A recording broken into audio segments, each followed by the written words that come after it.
بسم الله. إن الحمد لله نحمده ونستعينه ونستغفره ونعوذ بالله من شرور أنفسنا ومن سيئات أعمالنا. من يهده الله فلا مضل له ومن يضلل فلا هادي له، وأشهد أن لا إله إلا الله وحده لا شريك له، وأشهد أن محمدا عبده ورسوله. إن شاء الله تعالى بونك يشك ديرت مدام الشيخ الإسلام محمد ابن عبد الوهاب رحمه الله نواقض الإسلام، يعني إسلام بوديان ذاتلر ديان قطابي. bunu açıklanan Şeyh Süleyman Nasır ibn Abdullah el-Alvaniyan Saudiyan şuad xadir zamanımızda diri gezip gören ulamalarının biri. Entagam şu birinci tapağımızda birinci dini bodiyan zat olam näme dipdik? Şirk. Ibadatda ikilik etmeklik ýa-da ibadat diýilýän adam haýsam bolsa birini Allahdan gaýry bir mahluğun ýoluna sarp etmeklik, göndermek dipdik. Ondan şu babatında näme köp zatlar Allah şirk diýmek näme, ulfy näme, kiçiti näme we dinden çykarýan ulu şirkin, ulu küfrün görnüşleri kännidik we o esasy näme aýlanýan 4 zadyň üstünde diýdik, o 4 görnüşlerini Allah we onun artygam käbir näme ulu şirkallyk mysal üçin olam näme ezzebh li gaýrillah, Allahdan gaýryny ýoluna damak çalmaklyk diýdik. On käbir suratlaryny alyk. Soň gelip duran ýermedem näme di? We min zalika an-nazru li gaýrillah. Ve yine dinden çıkaryan zatların biri aydılan diyen, aydılan canlı, nezru niyad diyen ibadatını Allah'dan gayrın yolunu etmeklik, nezir etmeklik. Aydılan canlı ya aydılan diyen etmeklik ibadat. Çünkü köp adam näme şu zatın ibadatlygyny bilenap. Yani hassam gutulsa, mysal üçin 5 kilo suýy aýtjak diye. Şuňa Arapça nezir diýilýär. Şuňmy Türkmençe näme diýilýär? Aydylan diýen ýa aydylan canly diýilýär. Şu zat ibadat bilmeli. Şuň ibadatdygyny nezir etmeklik, neziruni ýad etmeklik, aydylan canly kesmeklik, aydylan diýen etmeklik. Şu ibadat. Näder ibadatdyna da näme delil aýtýar. Indi nezir etmeklik, aydylan canly kesmeklik ibadat bolýan bolsa, şol ibadatyny Allah'dan gaýryň ýoluna sarp etmeklik ýa-da şu ibadaty Allah'ın ýoluna edende istenlik bir mahluğu şuna şerik etmeklik näme bolýar? Şirk bolýar. Mysal üçin Allah'dan gaýryň ýoluna sarp etmeklige mysal alýar. Bir näme diýip tutsagam gaýdyk gelse, Aýşanyň başynda mysal üçin 50 kilo tuýuny bişirip näme paýlajak diýer. Näme nezir etdi? Görýän şert. Plan tutsagam gaýdyk gelse diýdi. Kimiň ýoluna? Aýşanyň ýoluna. Eýär bu nezir ibadatyny gönümel şodur şuna bir mahluğun ýoluna sarp etdi. Emma näme biri gönümel birinin ýoluna sarp eden hakda şärik etýär. Näme diýär? Mysal üçin Allah Taala tutsagam gaýdyk getirse diýär, Allah'ın ýoluna we öwliýa pirleriň ýoluna näme bir damak çaljak diýär. Görýän eýän bu näme etdi? Allah üçin bir paý etdi we näme mahluk üçin paý etdi. Şoň üçin biz şirk Allah'dan gaýra ibadat etmeklik diýmedik. Şirk näme diýdik? Ýara Allah'dan gaýra ibadat etmeklik ýa-da Allah ibadat edende ýene bir mahlugy şu etýän ibadatyna şärik etmeklik diýdik. Şuň haýsam bolsa bir eden adam näme bolýar? Şirke düşýän bolýar. Şirke düşen adama da näme diýilýär? Müşrik diýilýär. Indi şu dinden çykaryan ulu ibadatlaryň ýene bir görnüşi näme? Nezir etmeklik. Aydylan canly kesmeklik, aydylan diýen etmeklik, hassam utulsa plança. Şunuň ýa mysal üçin tutsagam aýdyk gelse 3 kilo suýy ýa 5 kilo köke sadaka. Şunuň ýa mysal üçin näli hassam utulsa 3 günläp näme agzy beklejek. Şu ibadatlar, şu nezir diýilýän ibadaty näme diňe Allah üçin edilmeli, Allah'dan gaýry hiç kimiň ýoluna edilmeli. Şu nezir wagtynda näme 13 tane degişli zat bar. Onu başga kitapdan alar, soň şüp näme öňem giňişde nezir barada aýdylyp geçilen zat bolmanlygy sebäpli şu taýda neziriň üstünde durýar. Ve gysgaça näme bellän. Birinji bilen nezir diýmek näme dil taýdan şonu bilmeli. Ikinji bilen näme neziriň görnüşleri bar. Neziriň näme haram görnüşi bar we nezir etmekliň näme öwgülen görnüşi bar. Şunuňmy? Soň neziriň delilligine näme ibadat alar we nezir ibadatyny Allah'dan gaýryň ýoluna etýäniň näme müşrik bolýanyna delilini aýdar. Umumy şuňa degişli. Birinji bilen nezir diýmeklik dil taýdan manysy näme? Şonu alýar. Nezir diýmek dil taýdan näme? Wajib diýmeklik. Wajib etmeklik. Neziriň göni dil taýdan gönümel Arapça nezir diýmek, yani wajib etmeklik diýmek manyny berýär. Bu dil taýdan berýän manysy. Emma din taýda gödüňe tutulýan zat näme? Dinne gödüňe tutulýan zat näme nezirden? Allah'ın vacip etmedik zadını özüne vacip etmeklik.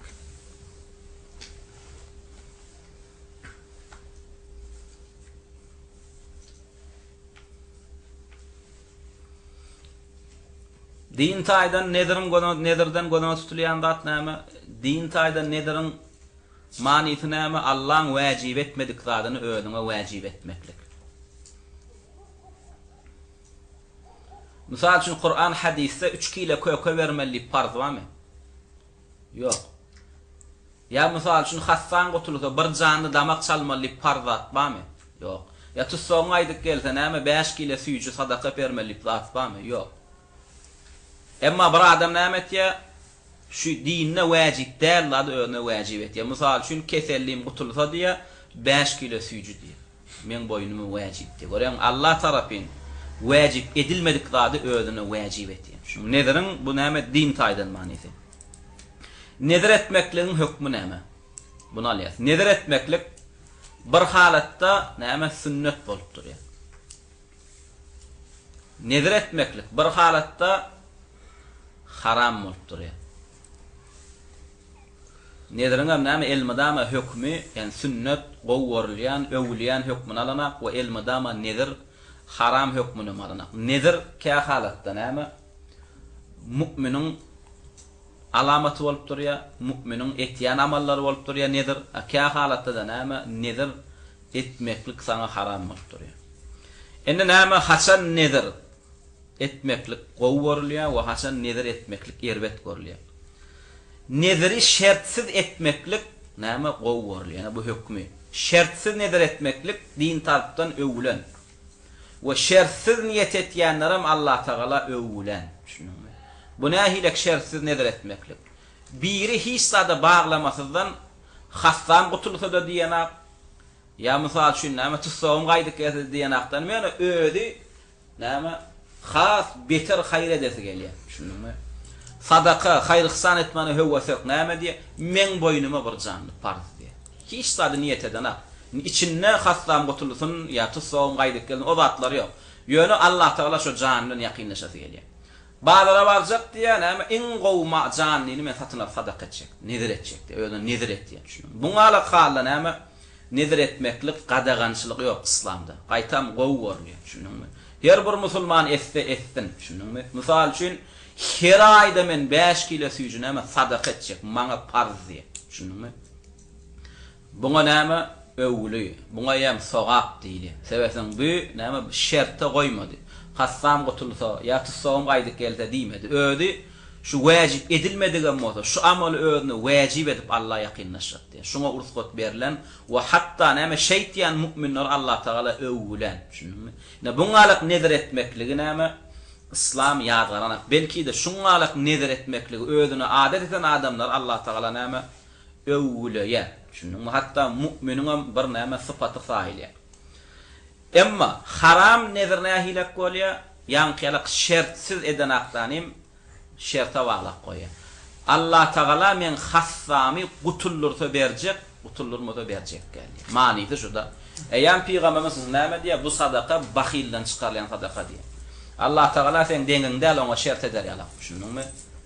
Ve şertsiz ibadet edilmekligi Allah Taala haqqyl. Emma sen bir tüýsek näme? Allah'ın öňünde ibadet etmeklige şert goýýan ýalak. Nedir ibadet? Şoňş ibadet diýilýär, şertsiz edilýär. Emma bu näme? Bahillygyndan ýa-da näme diýär? Hassam gaýdyk gelse şu ibadet etjek diýär, gaýtma gelmede de etjek gelýär. Bu eýam näme? Allah bilen näme aralykda edilýän edepsizlik bolýar. Bu hükmü näme? Bir topar ulamalar mekruh diýdi. Şunuňmy? Ve Şeyhülislam ibn Teymiyye dagam näme? Şuňalyk suratda nedir etmeklik haram diýilen hükme gaýtdy. We has dogrusa näme? Yanqıyalık suratda şertli nedir etmekliğin hükmü haram. Şunuňmy?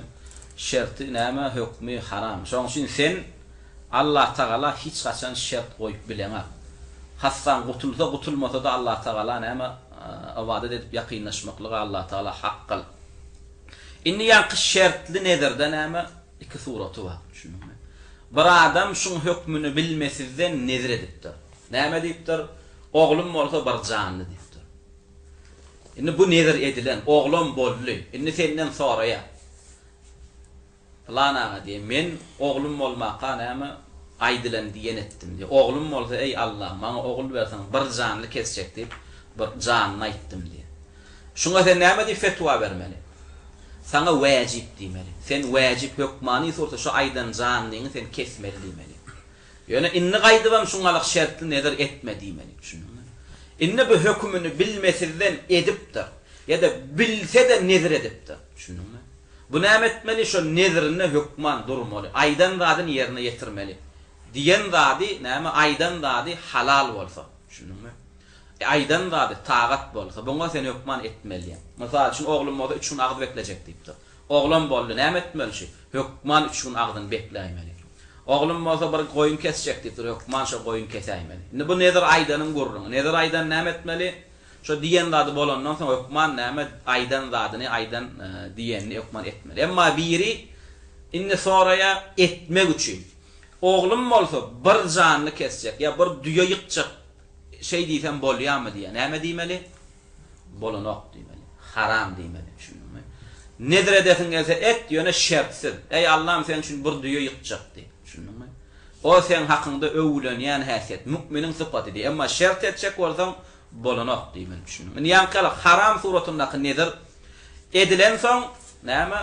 Goýan şerti düşdümi hökman şu aydan diýen zadyny ýerine getirmeli. Şu aydan diýen zadam näme? Halal zat bolanmalsa. Ya mysal üçin sogap zat bolanmalsa. Emma günah bolsa etmeliler. Mysal üçin oğlum bolsa bir ýeşik araq içjek diýe birine. Indi oğlu bolsa içmelimi? İçmeliler. Buňa haram eýem nedirne näme? Wadasyna durmaklyk. Eýem bu näme wadasyna durmaýar. Bu eýem keffaradyny berýär. Düşündiňmi? Bir nedir edip bilmese, düşündiňmi? Aydylan diýen etdi. Mesela oğlum bolsa planlar etjek diýdi. Soňam şu etjek diýenden edip bilmedi bu adam. Edip bilmände mümkinçilik ýok, ýagdaý ýok. Näme etmeli? Bu keffaradyny bermeli. Keffarat mysal üçin onu acı doýurmaly ýa onu ýalanaçy geyindirmeli ýa gul azat etmeli, düşündiňmi? Bu zatlarym edip bilmese näme etýär? Üçün agdy beklemeli bolar, ýygy gider, ona malýar. Indi bir adam näme? Ýani günah etjek diýen bolsa, bu günah etmede keffaradyny berýär. Emma eden zady halal zat bolsa, aydan diýen zady tagat bolsa, buňa eýem etmeklik wajib bolýar. Şunumy? Hökmi ýankyala. Ka halatda näme? Nedir etmeklik söýülýär, gowgorlayan amal saýlýar, müminin sypaty saýlýar. Ka halatda näme? Bahilin, gysagyň näme? Sypaty alamaty saýlýar we haram hökmi berilýär. İkisiniň misalyny aldyk. Biri şertsiz aydylanjany etýär. Şu farz bolmasa da men farz edip kabul etjek şonu özüme diye. Men özüme şonu farz saýjak. Her ay 3 gün agdy beklejek, nedir etýär. Her ay bir canly ýykjak diýip nedir etýär. Şertsiz bu etmeli. Edibilmeli de keffaradyny bermeli. Emma biri näme şertli etýär, onu etmegiň hökmü näme diýdik? Haram diýdik, dogry dämi? Indi delili näme? Nedirin ibadatlygyny Allah Taala insan suratynyň 7-nji ayetinde näme diýär? Yufuna bin nedri ve yakhafuna yawman kana sharruhu mustatira. Yufun näme wadasyna durar mümin musulmanlar bin nedri haçan aydylanjanyny etseler diýär. Ha? Aydylanjanyny aýtsalar diýär. Bir zat etjek diýip wada etseler diýär. Yufun ya wadalaryna durarlar diýär. Nedir etjek diýen mohor diýär, berja ederler diýär.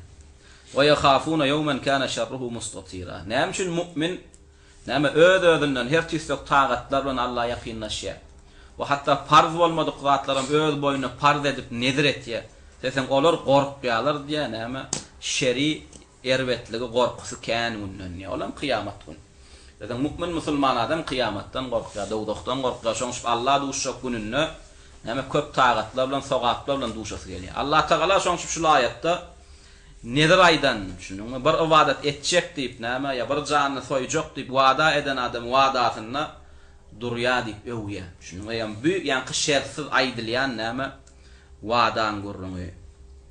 Emma haramdygyna delil näme? Peygamberimiz sallallahu aleyhi ve sellem ýankylyk sorulany innema yustakhraju minel bakhil ya ol bakhillan çykarylýan zat diýär. Şu bu hadisem şertli edilen nedirin näme? Haramdygyny gadaganlygyny gaýtar. Emma bu ayet birinji we nedirin ibadatlygyna delil, soňam şertsiz nedir etýän adam Allah tarapyndan näme? Şertsiz nedir edilýän mükmin Allah tarapyndan näme? Öwülýänligine delil. Ve ýene Bakara surasynyň 270-nji aýatynda Şöyle diye. Ve ma anfaqtum min nafaqatin ev nazartum min nedrin fe innallaha ya'lemu. Näme zatlarda nafaka berseňiz diye, hayır ihsan etseňiz diye, ya da nedir eden bolsaňyz diye Allah Taala onuň hemmesini bilýändir diye. Görýärmi? Yani mümin musulmanlara diye Allah Taala sadaka zekat berseňiz, hayır ihsan edin, ya nedir berin, ya aýdylanjany edin, Allah onu bilýändir diye. Nüştaýda näme nedir etmeklik haram bolýan bolsa hemme suratda Allah Taala berdi näme haram etýän zady bilen musulman näme öwmezdi. Ýa berdi näme öwdi, siz nedir edin, ya da aýdylanjany kesin, ya sadaka ihsan berin, Allah bilýändir dedi. Yani görýärmi nediri ihsan etmeklik bilen sadaka bermeklik bilen deň getirdi. Ýa berdi halal zat bilen sünnet zat bilen deň getirilmekliginiň manysy näme şol aýetde nedir? Yani ka halatlarda näme söýleýän amal bolýar we nedir ka halatda näme etmekligi näme halanmayan amal bolýar. Oňa ikisiniň misalyny Allah haçan musulman adam näme nedir etse söýleýär. Haçan musulman adam eden nediri Allah tarapyndan näme gowgorlýar, şertsiz eden bolsa. Şunu şert goýmadyk bolsa. Allah Taala şert etmedik bolsa. Emma haçan ýadgarlýar, haçan harama düşýär nedir wadatyna şert etse. Şunuňmy? Gutulursaň berjek. Hassam gaýdyk gelse berjek. Oglum bolsa berjek. Yani sen bilen şert et yani. Hatta etsen etjek, ýoksam etjek gal. Buňalyk zat näme Allah bilen guluň arasynda näme edilmeýär. O hadisden hem delili Peygamberimiz sallallahu aleyhi ve sellem şeýle diýär. Bu hadis sahih Buhari'de gelýär. Men nazara en yuti' Allah felyuti'hu diýär. Kim näme Allah itaat etmek, Allah Taala ibadet etjek diýip näme nedir eden bolsa diýe etsin diýär. Şunu. Ma nedir etmeklik elmadama haram bolýan bolsa Rasulullah näme etdiýmezdi. Tövbe etsin etmesin diýär. Emma berde kim ibadet etjek diýip näme nedir eden bolsa ya bir ibadety aýdan bolsa şonu etsin diýär. Mysal üçin tehejjüde turjak, ya bir ay ağız bekleyecek, ya sadaka edecek, ya cihad edecek deyip nedir eden moda şertsiz etsin ne hukman, şunun vacip. Desin fel yuti'hu diye, şunun fe, idna qamlamul emr, hukman desine şon näme ýagdaý tapan wagty etsin ne. Emma näme şertsiz nedir etmekligim ýazgarlaýan moda Rasulullah näme diýerdi? Etmesin, tövbe etsin diýerdi. Emma berde etsin deyip Rasulullah öýde iterip otýar. Ya manifine bu hadisten bu nedirin näme? Yani şertsiz, ursqot berine, sünnetine, gowsuna gydyplanlar ya. El vefa'u bihi. Inne kimde kim nedir eden bolsa hukmani suratda näme etmeli? Şo wefasyna durmaly, wadasyna durmaly. Haçan şonuň eden nediri näme? Tagat ya ibadat ya da sowab iş bolanmaz. Emma bir adam günah etjek diýip nedir eden bolsa, ol ýa näme wadasyna durmaýar. Mysal üçin oglum bolsa namazını taşlayacak diýendir. Şunu. Ya misal şun ya heleyme talak berjek diýär. Ya misal şun ya plan bilen talamlaşjak gal. Ya aragyşjak diýär. Şunun buly ýa wadatynda durmaýar. Yani haçan kim wadatynda durmaly bolýar, haçan bir ýeriniň aýdydan eden nediri sowab iş bolanmaz. Ya ibadet iş bol, ibadet iş eden bolsa. Şunu. Emma kim günah etmeklik nedir eden bolsa, oňa näme wadatynda durmak bolmaýar. Şoň şu ýene Buhari'de gelen hadisde Peygamberimiz sallallahu aleyhi ve sellem näme diýär? Bu hadisde Aýşe näme rivayet etdi? Men nazara en yuti' Allah felyuti'hu ve men nazara en ya'si Allah fela ya'sihi diýär. Kim näme ibadet etmeklik nedir eden bolsa diýär, näme şo nedirinde dursun diýär, itaat etsin Allah diýär. Emma kimde kim näme günah etmeklik nedir eden bolsa diýär, o günah etmesin diýär. Şunuňmy? Kim sowab etmeklik, ibadet etmeklik nedir eden bolsa, bu adam eýem diýen sözünde durmaly. Şunuňmy? Allah üçin aýdan zadyny etmeli. Emma kim günah etmekligi näme nedir eden bolsa, o bolmaýar. Indi ýanky ayetlerden, hadislerden gelip çykýan zat berýän netije näme zat? Nedirin ibadetligi. Indi kimde kim nedir diýilýän zady, näme Allahdan gaýryň ýoluny sarf etse, näme bolýar? Näme şirke düşýär. Şoň üçin näme indi kitaba gelýär, soň ýene beýlekden dowam eder. فمن نذر لولي الشموع أو اللحوم وغيرهما فقد خلع ربقة الإسلام من عنقه. فمن kimde kim bir weli üçin, bir pir üçin, bir awliya üçin, bir gawr üçin, bir jin üçin, bir jadygoý üçin, hatta şem jagaş aýdan neneden bolsa diýär. Görýärmi şem? Mysal üçin Aýşanyň başynda bir şem ýakyp gaýtjak. Şunu Malik Wawazanyň başynda bir şem ýakyp gaýtjak. Hatta şem, şunuňmy? Hatta bir galam, hatta bir otly çöp, şunuňmy? Aýşanyň başyna sadaka etjekler üçin men näme bir dene speech'e nedir ettim diye. Şunu yani bir dene speech'e nedir ettim. Şöyle eden adamım ne oluyor? Dinden çıkıyor. Şunu şüp ne diye femen nedara kimde kim aydılan diye neden mi olsa diye. Bir veli için hatta şem olsa diye. Ev luhum ya lahm et paylaşacak planın başında. Ve gayrihime başka da neme berliyan neme diye fakat hükmü neme yan amal eden adamın yine idinnak hükmü şu aşağınsıdım. Fakat khala'a rubqatal İslami min unuqi. Şol adam neme İslam halkasını boynundan ayırıp atanlar diye. İslam halkasını boynundan ayırıp atanlar. Yani İslam'dan çıkanlar diye.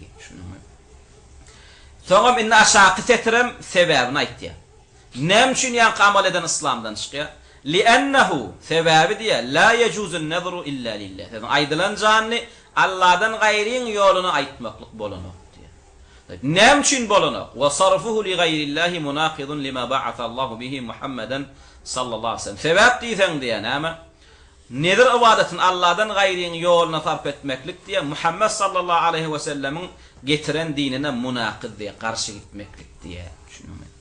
فما يفعله عباد القبور إن دي شو قبر paradlar شنو فلان أولياء فلان pir قيد أولياء فلان أولياء şey de قبر paradlan قبرlan yanına etyen zatları şunu ve özlerim nem irtikad etýärler diye şu قبرlardan peyda ba yapılan قبra sığınsan senden bela beteri nem gaýtar bilýär aýry bilýär şuňa alak nem قبرlara irtikad etýän adamdan قبرlarynyň yanına etyen zatlar ya şolon ýollaryny aytyan aydynyň janyndan etmeklik näme şirkun ekbar diye ulu şirk onun belli dedim aydylan jany nedru niyaz kesmeklik şirk yani käbir adam näme diye sen bilen şirkdigini alalaşýa da ýöne ulu şirkdigini alalaşana kiçi şirk diye o dogry sen aytýanyň diye şirk o diye bizem ona taat diye murak ýöne o kiçi şirk diye dinden çykarýan şirk däl ýok biz ona beýle däl diye sen bu edýän zadyň näme ýalňyş diye şoň şu hökmüni belli näme ulu şirk kiçi şirk de onu ulu şirk eden adam näme bolýar? Muhricun anil İslam. Ulu şirkin näme? Täsiri seni dinden çykarýar. Ulu şirkin sana berýän täsiri we kiçi şirkin sana berýän täsiri. Ulu şirk eden adama ulu şirkin täsiri näýlek ýetýär seni dinden çykarýar. Emma kiçi şirk eden adama kiçi şirkin ýetýän täsiri seni dinden çykaran akdanym sen näme? Ulu günä düşürýär. Ve men qala inna zalika şirkun asghar faqad ab'ada an-naj'ata ve qafa ma la وقفا ما لا علم له به إن كم ده كم ينقنامة إدلن صورة شركة يعني نذروني هذا الله دم غيرين يقولنا أيت مقلة كش شرك دي هذه أيام أول بالميان يرنا قرليان آدم دي شنو ما والله المستعان ثم إننا مثلا الله شرك نذروني هذا الله دم غيرين يقولنا صرف etmekliğe nama Allah ve bir adam näme günah etmekli aydan neden bolsa ona da wefa ermek bolanok günah etjek dip aydylanja aydan neden bolsa şunumy ya günah etjek dip wada eden bolsa ona näme ýanky beren wadatyna durmak bolanok indi ýene bir suraty gelip çykýar olam bir adam başarmayan wady nedir etse nähilek bolýar ona da misal şunya öýle ýanyndan men niye oğlum aytar qaydyp gelse diye uşak diye. Wada beri. Men oğlum diye mesela gullukdan aydyp gelse uşak diye. Adam uçu bilýärmi? Ha? Indi nedir etdi dogry dämi? Nedir edip we nedirine de duru bilmeýän adam keffaratyny bermeli dogry dämi? Indi bu nedir eden zady olon edip başarjak zady däp düşünýärmi? Adam nämese de uçanok. Indi şul adam keffarat bermelimi? Bermeliler. Ulamalar nämetdi yanqı alaqın hükmünde ve ihtilaf ehlil ilmi fi wujubil keffarati alayh ve sahih enha telzamuhu keffara. Ulamalar näme ihtilaf etdiler bu tapar ulamalar näme Allah Taala sen başarmayan zadyň boynundan gaçyrýar diýdi. Şoň üçin bu başarmayan zady nedir eden bolsa onu buňa näme keffarat ýok diýdi. Emma dogry sahih ulamalar näme diýär? Keffarat ba diýär, yanqada. Emma yanqıyalı kada keffarat yok dedim ondan adamlar näme oýnap başy ikincisi näme diýen ertesi keffarat yok bolsa men oglum bolsa ikinci men samolyot boljak diýdi. Şunumy? Ondan üçüncü näme men planyny oglum bolsa diýen men tank boljak diýdi. Ýa ondan oýnap başlaýar. Ibadat diýil ýa-da. Emma yanqa näme sen samolyot boljak diýdin, samolyotdan bolup başarmadın. Allah'ın hükmü sen hakkında 10 adamyn doyurmaly, ya 10 adamyn geýirmeli ya da näme bir gulu agad etmeli. Bulary başarma tamam.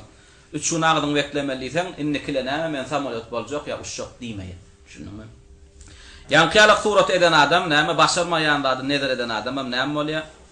Kefaret bermeli. Kefaret näme bermeli.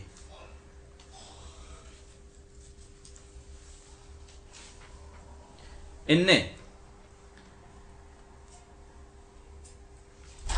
kefaretini alýar.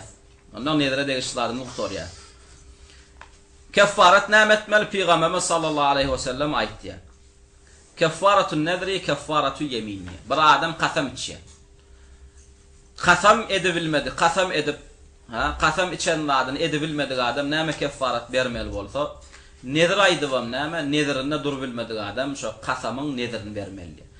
Indi biz näme nedirin qasamyny nedirin kefaretini biljek bolsak näme etmeli? Qasamyň kefaretini bilmeli.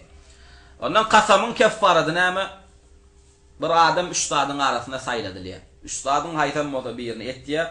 Şonu edip bilmese ondan näme geçmeli? 4-nji zada geçmeli. Olam agyz beklemekli.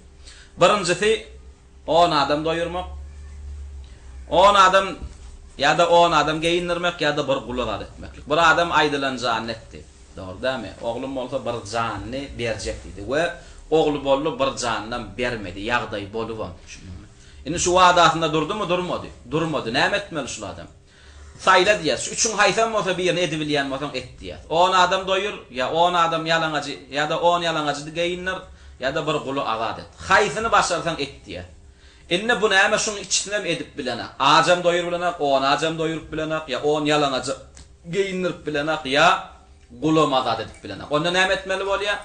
4-njiä geçmeli. 4-nji näme? Bu hukman. 3 gün agzy beklemen. Onam iýdi gider. Bölmek bolanok arasyny. Şunuňmy? Haçan 4-njiä geçýär, haçan da şu üçün birini edip bilmese. Emma ýanky 10 ajy doýurmak ya 10 ýalaňaçy geyindirmek ya da gulagad etmeklik bul näme ihtiýary. Şunun öz erki ihtiýaryny. Şu üçün haýsam bolsa birini etdiýdi. Emma şuň ýagdaýy gurpy çatmady. Üçün birini etmeklige. Ondan muňa näme diýär? Sen ondan gardaş üçün agdyňy näme bekläýdi diýär. Bir çemjata. Indi nedirem näme ýankyýalyk suratyny. Inneki aşak geçýän adamy ýene dinden çykarýan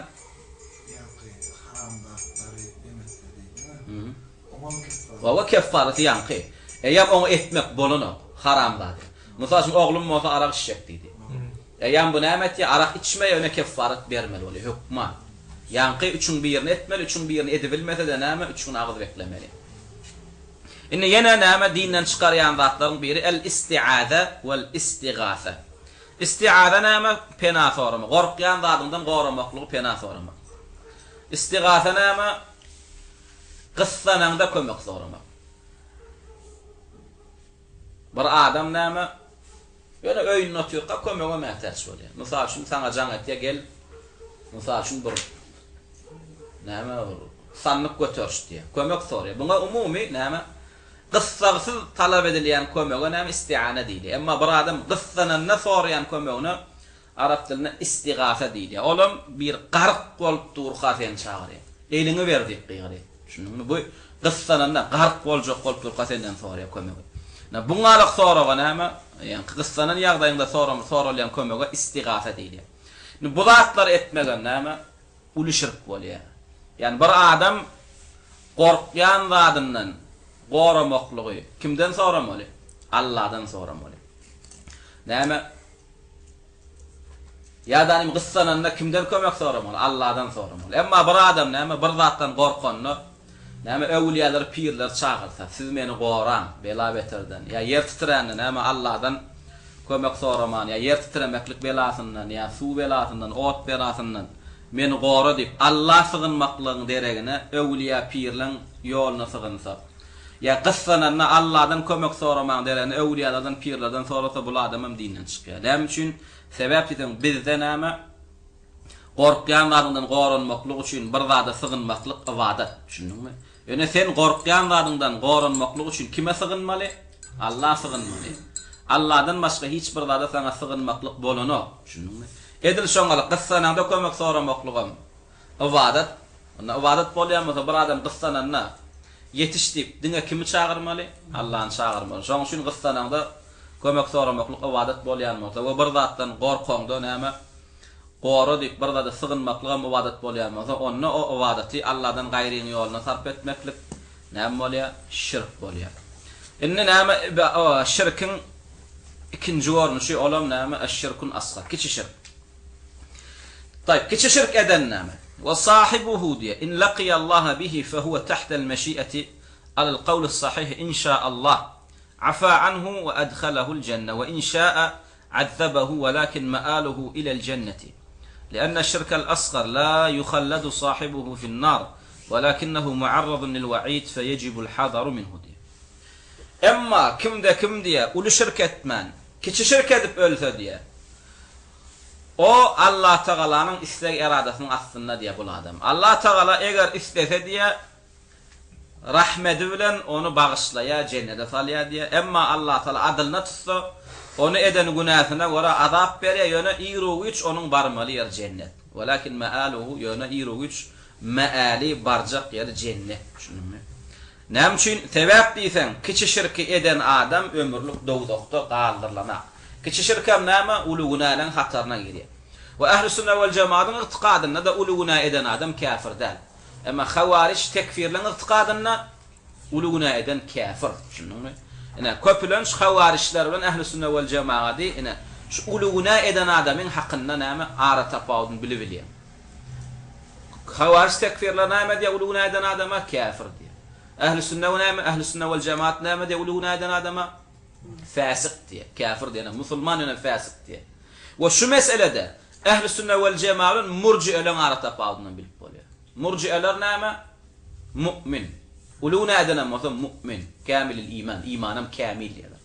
Şoň üçin ehl-i sünnet vel cemaat elmadama näme? Öte geçmeklik bilen kemkarta garayan, öte geçen mezhepler bilen kemkarta garayan mezhep bilen aralygyna.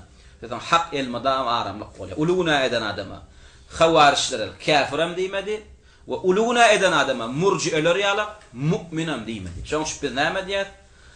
Mu'min ýöne fasık diýär. Ýa-da imany ejid musulman diýär. Mu'min näýsegem ýöne şeýle kamil mu'min adyn bermeýär. Mu'min ýöne fasık diýär. Ýa-da imany ejid musulman diýär. Şunumy? Sebäpden uluna etýän adama näme? Dogry imanly adam diýip bolmaýar. Ýöne uluna etmeklik seni dinden çıkaran ona näme kafirim diýip bolmaýar. Şoň üçin ehl-i sünnet vel cemaatyň näme irtiqady, näme şu öte geçýän mezhepler bilen näme kemkarta gaýtýan mezhepler arasynda näme adyl hak mezhep. Şoň üçin näme biziň irtiqadymyzda kiçi şirkem näme ulugunalyň toparyna girýär. Onu uluguna etýän adamam eden günahyna görä dowdaga düşäýse-de biziň irtiqadymyzda näme şol adam iruğuç näme yanmaly soň cennete girmeli. Sebäpden ulamalar açıklaýar. Dowdakda ýan adam näme iki sebäpden ýakylýar. Allah Taala dowdaga salýan adamlar iki maksat bilen salýar. Bir toporun dowdaga salýar, ýakýa azap bermek üçin. Bir toporun dowdaga salýar, ýakýa näme saatlamak üçin. Şunumy? Soň cennete salýar. Musulman dowdaga ýanýa, musulman dowdaga salýar. O saaplanmaklyk üçin saaplamaklyk üçin ýakylýar. Emma Allah kafir dowda hasalya ona azap bermeklik üçin. Indi kiçi şirke girýän zatlaryň görnüşlerini kafirlerini agdaýa. Ve min anwa' şirk al-asghar al-halif bi gayrillah. Indi kiçi şirke girýän zatlaryň bir görnüşi kasam içmeklik Allah'dan başga zatlar bilen. Misal üçin yani mescit kestin diye. Şunumy? Çöre vursun diye, evliya kessin diye. Şunumy? Ya peygamberden and içýän ya weliden kasam içýän diye. Şunumy? Şu zatlar etmeklik näme? Kiçi şirke girýär. Ýöne Allah'dan gaýrydan kasam içmeklik, yani elmadama kiçi şirkden. Ka halatda näme Allah'dan gaýrydan kasam içmeklik ulu şirkede girýär. O haçanna näme Allah'dan başga zatyn kasam içende şonu taqdimlayan bolsa. Yani nähilek many taqdimlayan bolsa. Şonun peýda diýen gelibilýän ýa-ni irtiqady bolsa. Mysal üçin men häzir plan öwliýän adyndan kasam içdim. Yani şu meni söýür.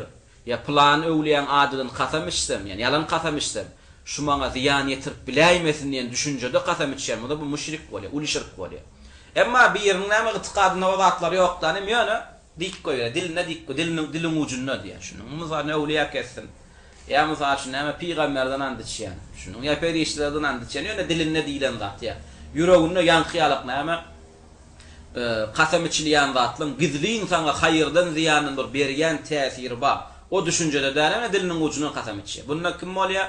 Kiçi şirke düşýär. Emma qasam içýär we qasam içende de näme şu ady bilen qasam içsem şu maňa haýyr ýetir biler. Şunuňmy? Ýa-da näme öwliýän adamdan qasam içende näme şu adamdan qasam içsem näme maňa bir ziýan ýetirler. Şuňalyk taqdimlaýar. Şunuňmy mahlugy. Ya şunga ondan bir peýda ziýan geler diýen düşünjesi bar. Ama buňalyk düşünjede Allahdan gaýrydan qasam içse ol dinden çykýar. Amma diňe diliniň ucundan qasam içýär, oňalyk zatlaram ýok. Haýyr şer Allahdan ne? Şunuňmy bu Allahdan başga qasam içilýänlerden peýdadan ziýanyň zat ýok diýe. Onda bu adamyň etýänlerden näme kiçi şirk bolýar. Peygamber sallallahu aleyhi we sellem şeýle diýär. Men halifa bi gayrillahi faqad kafara aw ashraka. Kim Allah'dan gayriden qasam içse ol adam ya kafir ya da müşrik bolýar diýär. Allah'dan gayriden qasam içen ya kafir näme ya da müşrikdir diýär. Ýani açyklaýyşymy da görä. Haçan Allah'dan gayriden qasam içenne itiqad etýär, näme? Şular adamlar qasam içilmekligi haqqyl. Şunuňmy? Şular adamlaryň bir gizli näme bir syry bar. Peýdadan ziýanyň isleseler ýetirip bilýärler. Şuňalyk düşünjede taqdimlap qasam içse gönümel hadisin manisi näme? Uluşyr, dinden çykarýar. Emma ýanqyýalyk düşünjeler ýokdan emne diliniň ucundan bir gelip gitýän söz. Şunuňmy? Alamsızlıktan ýa-da jahillikden ýa-da öwrenşipdir dilleri, Qur'an kessin, meçit kessin. We ýanqyýalyk düşünjeler hem ýok. Onda bu etýän zady näme? Kiçi şirke we näme kiçi küfre gaýtýar. Bu hadis näme İmam Ahmed'de we Sunan Ebu Davud'da we Tirmizi'de we Hakim'de gelýär we İmam Hakim rahimahullah da sahih diýip näme hüküm eden ýan hadise. Rivayetçi İbn Umar radıyallahu anhu.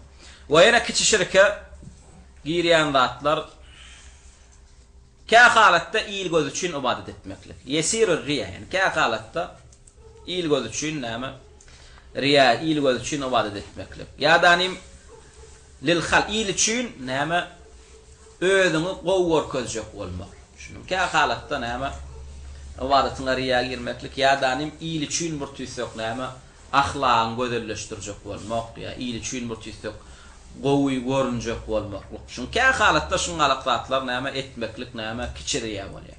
Emma bir adamyň näme köpçülükleýin etýän ibadet iyil üçin bolsa bu näme diýdik? Riýan bu görnüşi dinden çykarýar. Ya da aslan düýbünden islama girenni iyil üçin girdi. Bu adam näme? Ya munafyk bolýar. Emma bir adam girenne halisan lillah islama girdi. Ýöne ka halatda ejikliginden ýa-da käbir ibadetinde riýa girip bitýär.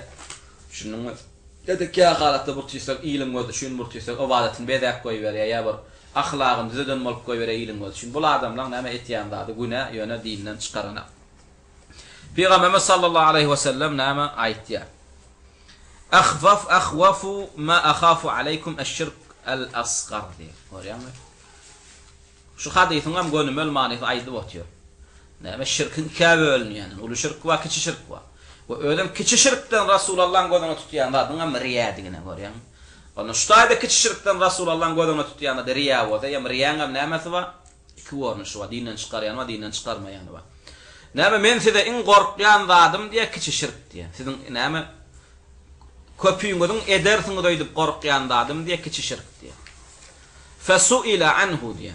Rasulullah şey diýene soruldy diýe ondan yani kiçi şirk diýäniň näme ya Rasulullah? Faqala er-riya. İlim göz üçin ibadet etmek. İlim göz üçin gowy görünmek, görünjek bolmaklyk. Bu hadis näme İmam Ahmed rahimahullah musnedine gelýär. فإن كان الشرك الأصغر مخوفا على الصحابة الذين مع النبي صلى الله عليه وسلم وأدركوا نزول الوحي فعلى غيرهم من باب أولى ممن قل علمه وضعف إيمانه. إن ينقي حديثة Peygamber sallallahu aleyhi ve sellem kimlere yüzlenýär? Siziň edersiňiz öýdüp gorkýan adamyň näme esasy kiçi şirk diýilen hadisinde kime yüzlenýär Peygamber? Sahabalara yüzlenýär. Indi näme ýazyjy näme diýär? Şu sahabalar diýär. Görýän kiçi şirk ediler öýdüp gorkulýan bolsa, Özüm şolar peygamberlerin terbiyesini gören adamlar diye. Vahyin inişini gören adamlar diye. Şolar edaýmesin diýip Rasulullah gorkan bolsa diye onu al-ma'ad adamlar, iman ejid adamlar, yani şu döwrüň adamlaryny gözüne tutýar. Olar näme? Has beter gorkmaly. Yani şol adamdan käbir şirke düşübiljek bolsa, onda bu döwrüň adamlar näme? Kiçi şirkede uly şirke düşäýmekleri näme? Gaty ahmal. Ine şirk diýil ýa-da iki görnüşi bilen şeýle howply hatarly zat bolýan bolsa, aşağı tetirde bir näme dermanyny aýtýar. Bir musulman adam şirk keseliniň ulusy bolsun, kiçisi bolsun, şoň bilen kesellese näme derman bilen dermanlamaly. Şunuňmy? Biz öňe aýtýar, ýene aýtýar. Adamyň bedeni keselleýşýärlik, adamyň ruhum keselleýär. Onu adam näme? Şu wagtky döwrüň adamlary näme bir wagtdan gaty akylly bolurlar, bir wagtdan gaty näme akylsyz bolurlar. Hatta en ilm taýdan derejesi pes diýen adamyň näme bedenine kesellese gönü baryp näme doktora barmalygyny bilýärler. Ýa-danym şoňa näme derman ulanmalygyny bilýärler. Şunu hatta ilmsiz adam gumda gezip berenler, çopanlar bir ýere keselse şoňa ýot çalmalygyny ýa daňmalygyny bilýärler. Görýän beden keseliniň dermanyny bilýär. Emma bir tarapdan iň ýokarky gatlyk ösen adamlar diýseňem, näme ruhy keselleriniň dermanyny bilen aklar. Teresen ministerdir, ýa prezidentdir, ýa dünýäwi uniwersitetlerinde näme näçe diplomly, näçe ýokary hujadan gutoran professordur, ýa akademik nawukdur. Emma ruhy kesellerini iň birinji etmeli dermanyny näme tapyp bilen. Nämeden gelýär bu? Sen adam diýilýän zat näme? Özünden başkan köp pikirlerini danim, inni özünü pikirlenen adamlar. Özlerini öwrenjek bolanaklar. Şoň üçin adamyň näme teni, bedeni kesellerini dermanyny alşýarlyk edil şoňalyk adamyň ruhy kesellerini de ruhy dermanyny almaly. Inni şirkin uly görnüşi bolsun, kiçi görnüşi bolsun şu kesel. Şunuňmy? Inni şu keseliň dermany näme? Aşagynda näme saňa dermanyny ýazyp berýär. Şunuňmy? Ýöne ruhy keseliň dermanlary bu apteklarda satylana. Şunuňmy? Ruhy keselleriň dermanlary näme de satylýar? Kitaplar içinde, Kur'an'da, hadiste, şu taýda tapylýar. Şunuňmy? Ve bu doktorda oturýan adamlar sen ruhun kesellerine näme saňa derman berip başaranaklar. Onda sen ruhun kesellerine, on tebibin nerden gözlemeli? Musulmanlaryň içinden, ulamalaryň arasyndan, mescitlerden, medreselerden gözlemeli. Şunuňmy? Şoň şüp näme diýär? Ve la yeslemul muslimu mineş-şirki. Inne bir musulman adam şirkden salamat galjak bolsa, hükmani suratda şu iki derman bilen dermanlanmaly. Birincisi näme? Edilýän ibadatlar halisan lillah edilmeli. Edilýän ibadatlar arasy Allah üçin edilmeli. Ve şu etýän ibadatyň näme Peygamberimiziň sünnetine laýyk bolmaly. Şunu ve bitecrid el-mutaba, yani eger ýan wadyny saklap başarmaly. Adamlar şu wagt näme iki zatdan näme ýalňyşdylar. Bir topar adam näme Hudaýyny köpeldip ýalňyş. Musulmanlar näme şu adaşanlar iki sebäpden adaşdylar. Bir topary ibadet etýän adam köpeldi adaşdy. Bunga kim diýilýär? Bu adamlara müşrik diýilýär. Şunu özüni islama ýönkär. Ibadet etýän zatdan köpelse näme köp hudaýlyga düşdi. Bu adam müşrik bolýar. Bir topar adaşan musulmanyň näme adaşmaklygyna sebäp bolan zat näme? Ine şu birinji derman el-ihlasu lillah diýär. Halisan lillah bir Allah ibadet etmekdir. Ine şu dermanyna ýalňyşdylar danim Allah'larını birlemediler danim Allah'larını köpeltdiler. Bir adam sığınsa diňe kime sığınmaly? Allah sığınmaly. Emma adamlar näme? Allah da sığındylar we Aýşany da, Parawa da, Malik we Wazana da sığınmayan zatlar galmaly. Şoň üçin sen şirkin ulusundan kiçinden saplanjak bolsaň, birinji bilen näme? Allah'yny birlemeli. Allah'yny birlemeli diýmez näme? Ibadet etýän zadyny birlemeli. Senne göğü, asmanı, yeri, näme yaradan Allah'dan başga senin ibadet etýän zadyň bolmaly. Emma sen şu meselede näme dermanyň ýalňyşyp köp hudaýlyga düşdi.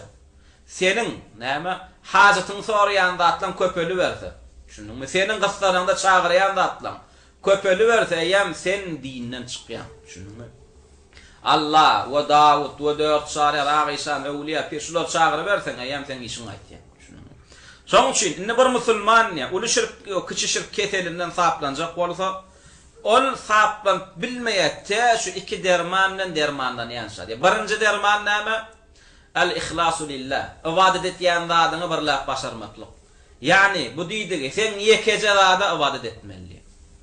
Ve ikincisi näme? Eýerýän zadyny birläp başarmak. Yani İslam'a ýönkeýän adamlar adaşdy, iki sebäpden adaşdy diýdik. Bir toporunyň adaşmaklygyna sebäp bolan zat näme? Hudaýy köpelli bolan. Şunuňmy? Köp hudaýlyga düşdiler. Bu toporu näme? Bu meseleden ýalňyşmadylar. Köp hudaýlyk keseli bunun ýok. Bir Allah ibadet etýärler. Allahdan başga hiç kim ibadet eden atlar. Ýöne başga kesel bar bularda. Olam näme? Eýerýän zatlar köpelli. Şunuňmy?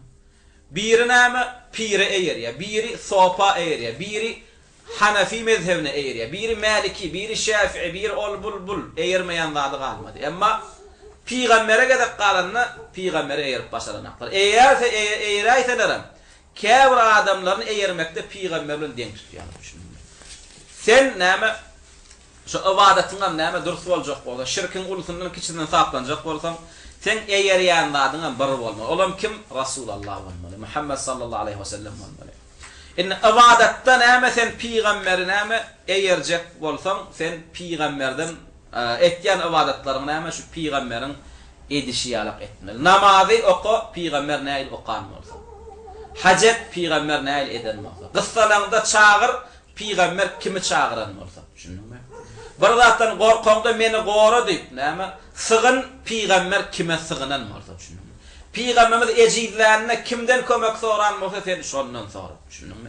Arsqal bereketi sora Peygamber kimden soran bolsa. Şoň şu ulamalar näme diýär? Bulam hadisde gelýär. Käbir adam dilek etmekligi başarana. Şonda Peygamberimiz şey diýip dilek edýär. Ey Allah'ım, Muhammed sallallahu aleyhi ve sellem senden näme gowluklar soran bolsa menem seni şondan sorýar.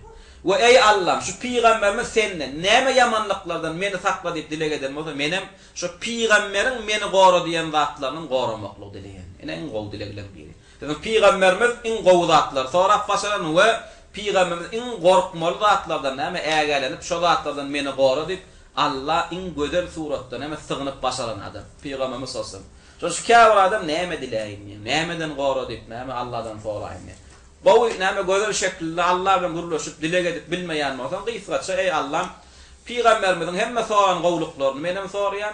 Şu Peygamber senden näme gowluklar soran bolsa şol menem soraýan we Peygamber senden nämeden goranmaklygy soraýan bolsa menem senden näme şu Peygamberiň gora diýen zatlaryndan gora diýip soraýan. Şu Peygamberimiz sallallahu bir sahabadan soraýar, sen namazda näme doga dilek etýän? Ondan galam diýär Peygamberimiz näme tehejjüdde kan tehejjüde qandyrda, kan doga dilek etýän. Onu ýa sahaba näme diýär?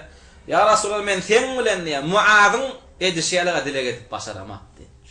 En siz ýalyp ol ağlap secdede bunlaryk edip bilemek diýär.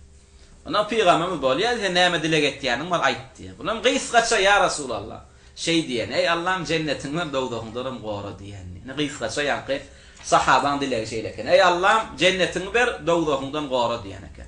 Emma sizinki ýalyk edip başaramak.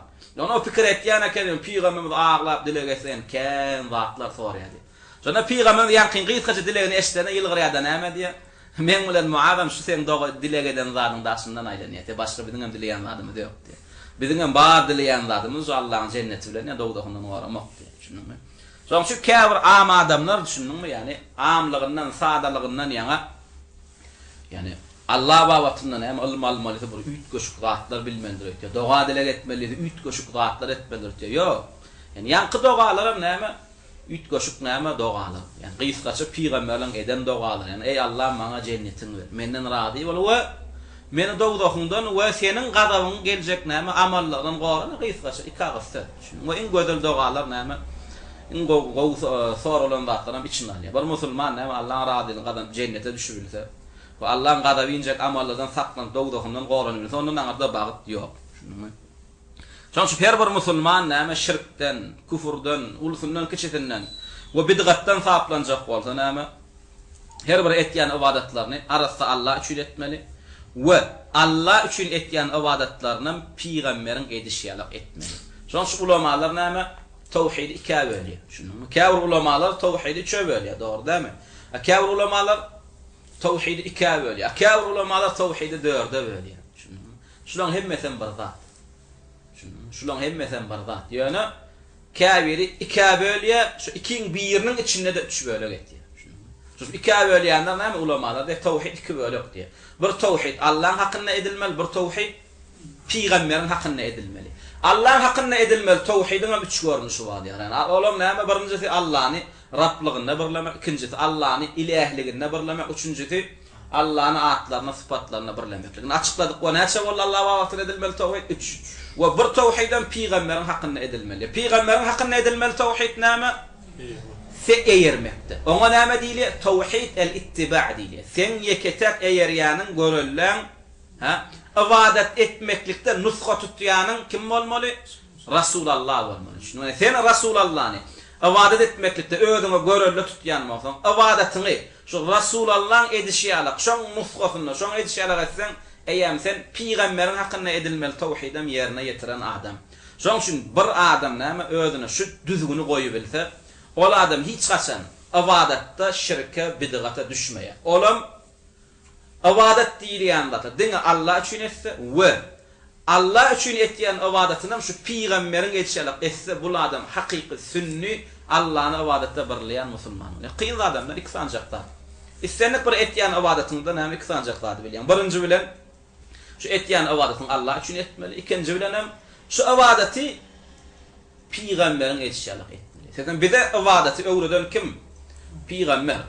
Onu sen tarapyndan ediljek ibadetler eýýäm 14 asyr bundan öň Peygamber tarapyndan edilip gidilen ibadet. Düşündiňmi?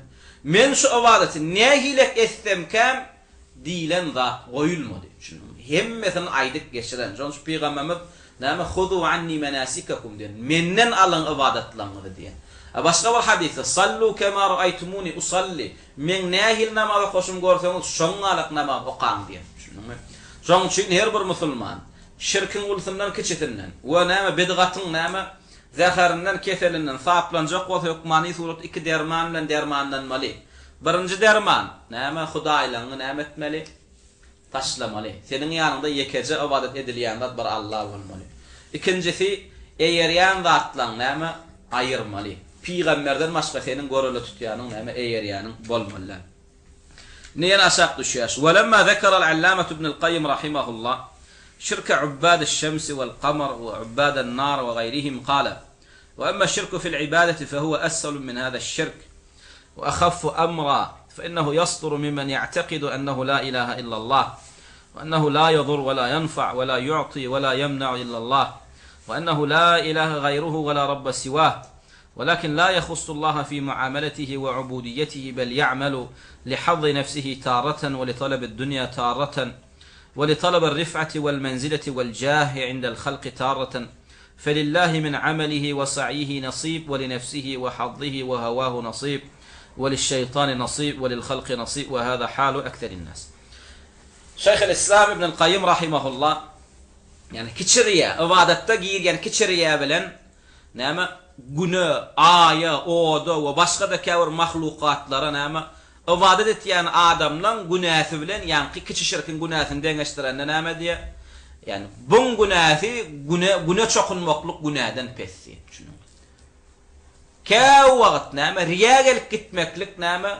Riýa gelip gitmekligiň günäsi diýe güne çokunýanyňkydan, aya çokunýanyňkydan, oda çokunýanyňkydan ya başga zatlara çokunýanyňkydan näme pes diye. Näme üçin sebäp diýsen diye. Riya diýilýän zat Allah iman etýän näme yeketek ibadete haqqyl bir Allah diýen adamdan çykýar diye düşünüyor. Emma güne çokunýan näme yeketek ibadete haqqyl Allah diýen. Emma musulman yeketek ibadete haqqyl Allah diýär. Ýöne kä halatda näme bir iyli göz üçin näme sıptıraya birdir yarımdır näme ibadeti. Musulman ya bilýä hayır şer Allah'ın elinde diýeni düşünürmi?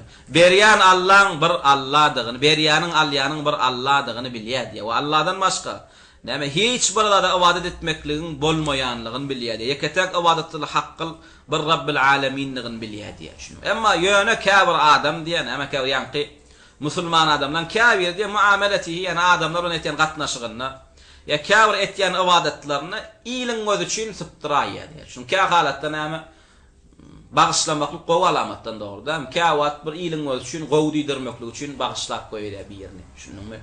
Ya käwat iliň ýüzüne näme bir hapa söýgse danym näme ay men seni bağışladym diýen bolýar. Gowy adam, ahlakly adam diýdirjek. Hatta şu zatlarym sen ahlakly adam, gowy adam diýdirmeklik üçin bağışlamalar. Kim üçin bağışlamaly? Allah üçin. Ya käwat ibadatyna diýen mysal üçin näme? Bir gyýt gokamaklyk niýet eden bolsa iliň öz üçin käwat namazyny uzuldaýa. Ýa-ni sen 5 man sadaka berjek bolsa iliň öz üçin şon 5 eden akly ýene 5 manda goşup goýberýär. Şunu bu kä halatda näme bolýar diýär. Şunuňmy? Öyle käwir adam näme ýanky amal etýär. Diňe öz nefsi üçin, ýani iliň ýanyna söýgüli görünmeklik üçin. Ya käwir ýanky amallar etýär. Riýa girip gitýär mysal üçin dünýäň bir piçögüni talap edenlik üçin, ýa bir iliň günüň ýanyna at agry islenmek üçin. Ana buňa adamyň ibadatyny eýem näme ibadaty doly kawullär. Sebäpli sen bunyň eýem eden ibadatyna näme nefsiniň paýy we şeytanyň paýy we Allah üçin näme niýetinde ba, ýöne bunyň ýanky ibadaty näme kawullär. Sebäpli sen buňa riýa girdi, şunuňmy? Ýöne buňa amalyny näme açykladyk, ýani nähile halatda näme riýa girenni amalyň doly batyla çykýar. Nähile halatda näme giren yerinden aňyrsy batyla çykýar. Onam geçenki näme tapaklamazda näme açyklap geçdik. Yani bir ibadatyň öňü bilen soňa baglanşykly bolsa, onu eýem bu ibadatyň niýetinden riýa girýän bolsa, eýem dogrulygyna köýýär diýdik. Emma bir adamyň etýän ibadatyna riýa girse, onuň ibadatynyň näme öňü bilen soň baglanşykly bolsa, eýem bunyň riýa giren ýerinden aňyrdakyny sogap köýýär diýdik. Buňa näme açyklamasyny geçenki tapaklarda aýtdyk. Wa hada halu akserin nas. Şu wagt köpçüliklerin musulmanlaryň näme öz zamanasynyň gurrun etýär. Näme köpçüliklerin adamlaryň näme şirki ýanky kiçi şirk denýär. Şunu. Emma bu zamanyň adamlaryň näme köpçüliklerin etýän zatlar näme uly şirk. Emma ýanky kiçi şirk näme mümin musulman adamlarda da näme bolmaklygy näme gaty ahmal. Şoň şu her bir musulman adam näme uly şirkden, kiçi şirkden äge bolmaly. Bu uly şirkden, kiçi şirkden äge bolmaklygyň birinji ýoly näme? Şu şirkin näme diýeni bilmeli. Şunu. Men tanımayan adamdan ne dip goranmaly? Mysal üçin diýen seni bir adam öldürjek bolýar diýen. Sen şol adamdan goranmaly. Goranmaly, emma sen şol adamyň wasfyny aýtmasan men sana belki ýanynda gezip beren adamdır. Sen şol adamdan goranjak bolýan, sen hukmany şol adamyň wasfyny bilmeli. Edil şoňalyk, bizem şirkden, küfürden goranjak bolsak, biz näme etmeli? Hukmany suratda şirkin, küfrüň näme diýeni bilmeli. Emma bir adam şirke küfre düşse näme bolýar? Dinden çykýar. Eýem sen dinden çykmaklygyna sebäp bolýan zatlary öwrenmeklik eýem näme wajib bolýar. Emma näme gynansaňam şu wagt näme özüni tawhid diýen, şu wagt özüni biz selef diýen adamlaryň köpüsi näme şu baby öwredenoklar. Näme ilmar öwredenoklar? Açaçan näme giýinişleýin İçin görmüşde öwredenoklar. Näle öwretýärler? Ýüzley, şirketmek bolanok. Şunuňmy? Ulu şirket ýan adam dinden çykýar. Şunuň şirkin gowy gatary bar. Näşuň galyk ýüzley. Şunuň. Emma şu ummatyň içinde gezip beren kesel barada agdanaklar. Şunuňmy? Ene diýeli şu taýda bir topar çokunulýan zatlar bar. Bir mesçitde geleliňiz bar, eşitdiňizmi? Imam tarapyndan. Ýani ama jumgada hutba etýän tarapyndan plan zady çağırmaklyk şirk diýen eşitdiňizmi? Aydan aklar. Yani yüzley. Şunu Allah'dan gayrını çağırmak şirk. Musulmanlar bilýär, o Allah'dan gayrını çağırmaklaryň şirk diýeni bilýärler. Yani mene näýlek bolanny, Allah'dan gayrını çağırmaklyk bolýar. Şunuňmy? O zatlar bilen aklar. Şunuňmy? Şoň şüp näme hukmany suratda aýtmaly. Allah'dan gayrını çağırmaklyk şirk. Mysal üçin biri, ya Rasulullah diýsin. Şunu ya biri Ağişan can, ya Davud Peygamber can, ya Malik Baba can, siz yetişin, da, bida, oğul verin, qıyız verin. Şunu alıp gurrunlar ettim, şul adam näme dinden çykýar. Şunu dedi, musulman adam Allah'dan başka hiç kim näme çağırmak haqqı yok. İnne yine devam etýär. Ve huve şirkullezî qâle fîhi Nebi sallallahu aleyhi ve sellem fîmâ ravâhu İbn Hibban fî sahîhî. Eşşirku fî hâzihil ümmeti akhfâ min debîbin nemleti. İbn Hibban rahimahullah'ın rivayet etýän hadisinde sahih hadis Peygamberimiz sallallahu aleyhi ve sellem näme diýär?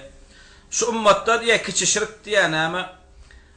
Garynjanyň ýöreşinden näme gizliňde diýär. Garynja ýöräni ayak basyşyny görýärsiň, göremez. Garynja ýöräni ayak ses eşdilýärmi? Eşdilenok.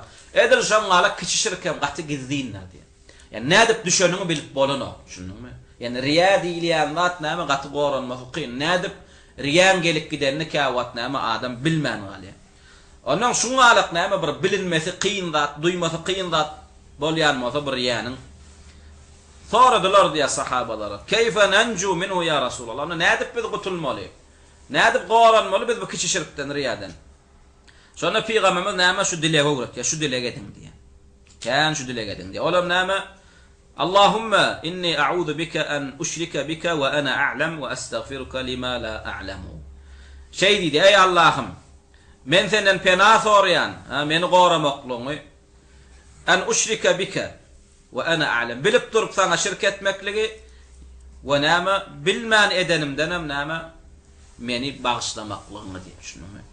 Bilmän eden şirkin näme? Mysal şunu riýa girdiň we özüň şu eden ibadatyň iýil üçin edenini ya şu eden gow ahlagyny iýilin göz üçin edenini bilmän gal. Yani şoň üçin näme ey Allah'ım bilip görüp durup meni näme şirk etmeklikden gora we birden bilmän eden şirkimden meni näme menin günämi bagışla diýär şunu. Olam riya, ferriya kulluhu şirkun. Şirk riyada näme hemmeti şirk. Yani kâ halatda riya näme kiçi şirk bolýar, kâ halatda riya uly şirk bolýar. Nähile halatlarda riya uly şirke girýär. Amadana giýrende başyndan ýylgyň. Allah üçin. Ýok. Köp geçýär. Köp gelmesi dolu ekýän. İki halatda näme riya uly şirk bolýar. Birinjisi İslam'a girenne iýilin göz üçin girýär. Dünýä mal üçin girýär. Janyny, adyny, awraýyny goramak üçin girýär. Girmeden goýjak gal bolýar diýär. Şunuňmy? Şoň üçin İslam'a girip goýar iýilin göz üçin. Ýöne içinde kafir. Şuňaly halatda iýilim ýön asly İslam'a giren adam kafir bolýar. Şunuňmy? Ödem erwedi. Şuň ady näme? Munafyk. Ýadanym bir girenne Allah üçin girýärdanym ýöne İslam'da ibadat kılan adamlaryň söýleýänligini bilýär. İslam'da ibadat kılan adamlaryň fiilenýänligini bilýärdanym. Soňa waka ýanky fiilen hormadan ışgyna düşüp etýän ibadatlaryň köpüsini iýil göz üçin etýär. Etýän ibadatlaryň köp bölegi iýilim göz üçin etýär. Bulam kim bolýar? Riyakaş ýöne dinden çykarýar bu suratda da. Emma dinden çykarmaýan näme? Allah üçin İslam'a girýär. We ibadatynyň hem barsyn Allah üçin etýär, ýöne kä halatda girip gitýär, riya gelip gitýär. Şunuňmy? Kä halatda riya gelip gitýär. Bu eýam näme? Kiçi şirk bolýar. Şunuň gizlin şirk bolýar, kiçi şirk bolýar. Enne ýa-ni diýdiga bir adam näme bir musulman adam uly şirkden, kiçi şirkden, bidgatdan sap boljak bolsa hukmany suratda iki derman bilen dermandan mallydyk. Birinji derman edilýän ibadatlar bir Allah üçin etmeklik, ýani Allahy yekelemeklik, Allahny birlemeklik. We ikinjisi näme? Görelläni birlemeklik. Olam Rasulullah. Edilýän ibadatlar bir Allah üçin edilmeli we Allah üçin edilýän ibadatlar hem Rasulullah'ın edişýärlik bolmaly, onuň sünnetine laýyk bolmaly. Indi şu wagtda näme? Ayet getirýär. Biz ýanky derman niden aldyk? En gymmat bahal derman ýanky derman en gymmat bahaly ýanky derman. Şunuňmy? Indi biz neden aldyk? Biz hukmany suratda näme bolmaly? Aýtýan etýän gurrunlamy Kur'anyň hadisini alynan bolmaly. Indi belki biri ýanky kellesinden näme aýlamak balby. Bu derman neden aldyk? Delili bamka. Şol esasynda näme delilini getirýär? Olam Kehf surasynyň 110-njy aýaty. Kehf surasynyň 110-njy aýaty. Şu ayette Allah Teala näme diýär? Kul innama ana basharun mislukum yuha ilayya annama ilahukum ilahun wahid faman kana yarju liqa'a rabbih falyamal 'amalan salihan wa la yushrik bi ibadati rabbih ahada. Ayt diýär. Kul buyruk işligi, dogry näme? Ayt äşkar et diýär. Nämäni? Allah'dan buyruk kime geldi uçladı? Ayet eşkar etti. Rasulullah. Şunuňmy? Inni Rasulullah da hemen aytmal eşkar etmel. İzin nakkelen. İnnema ana beşer. Men adam diye. İlki şunu aytti. Näme üçin? Şunu aytmaly. Şu aýda hukmany suratda bir bilinmeli sır bar. Aytdy ya, özüň adamdygyny aytdy ya ilki bilen. Mahlukdygyny aytdy ya. Sen bundan öňkü geçen peygamberler hakynda iblis näme etdi? Adamlar tora salyp o peygamberlere çokunnurdy. Şunuňmy? İsa näme üçin uradylan peýgamber? Bir Allah adamlaryň ibadet etmekligi üçin uradylan peýgamber. Dogry dämi? Ýöne adamlar näme etdiler? İsa çağıran Allahyna bir wada etdiler ibadeti. Ýöne soň İsa ölen soň şeytany özlerini aladyp näme etdiler? Bir Allahyň gullugyna çağıran İsa özüne ibadet edip başladylar. Şunuňmy? Eýem bu adamlar bilen peýgamberler arasynda geçen tejribe. Şunuňmy? Şoň Allah Taala bu zatlary bolmadyndan öň bilýär. Şoň üçin sen ummatyňam diýär. Senden soň İsa'nın ummatynyň düşen näme toruna düşäýmesin diye. Şoň üçin ilki bilen näme äşgär et. Sen kim? Sen Hudaýmy? Şunuňmy? Sana ibadet etse bolýarmy? Sen adamam del, periştedi de, cınım de, sen bir öz başına bir mahluk mu? Kim sen? Şunuň Allah'ın ýanyna derejäň kim? Ha? Ibadet etmekliğe hakyň barmy? Äşgär et. Kimdiň aýt diye. Näme? Rasulullah da äşgär etdi. Innema ana beşer. Şübhesiz men beşer dedi. Siz ýaly adam. Innema adatu hasr. Men adam başga hiç adam däl. Men periştedi de. Şunu. Men cynam däl. Maňa ibadet edip bolany. Men Hudaýym de. Men Allah de däl. Men gaýybam bilemem. Sen näýle adam bolsaň menem şoňaly adam. Şunu. Sen adam uçup bilýärmi? Ýok, menem seni uçup bilemem. Şunuňmy? Sen adam gaýypdan bilýärmi? Ýok, menem gaýypdan bilemem. Sen şoňa ibadet edip bilýärmi? Edip bileňa, edil şoňaly. Menem şula adam ýaly adam sen maňa da ibadet edip bileňa diýip. Görem ilki bilen äşgär edilmeli zat näme? Rasulullah'ın özü kim? Hakykati kim? Olam näme? Innema ana beşer. Men diňe adam diýip. Innema diýdi diňe. Men diňe adam başga hiç zat däl. Yani Allah'lıktan maňa hiç pay berilmedi. Menne Allah'lyk häsiýet ýok. Şunuňmy? Maňa ibadetyň hiç bir görnüşi sarp edilmek bolany. Şunuňmy? Men adamyň düzgününden, tertip düzgününden başgalar edip bilemem. Megerem Allah mucize dip berýär, onu edip bilýär. Şunuňmy? Ama umumy men siz ýaly enatadan dogdum.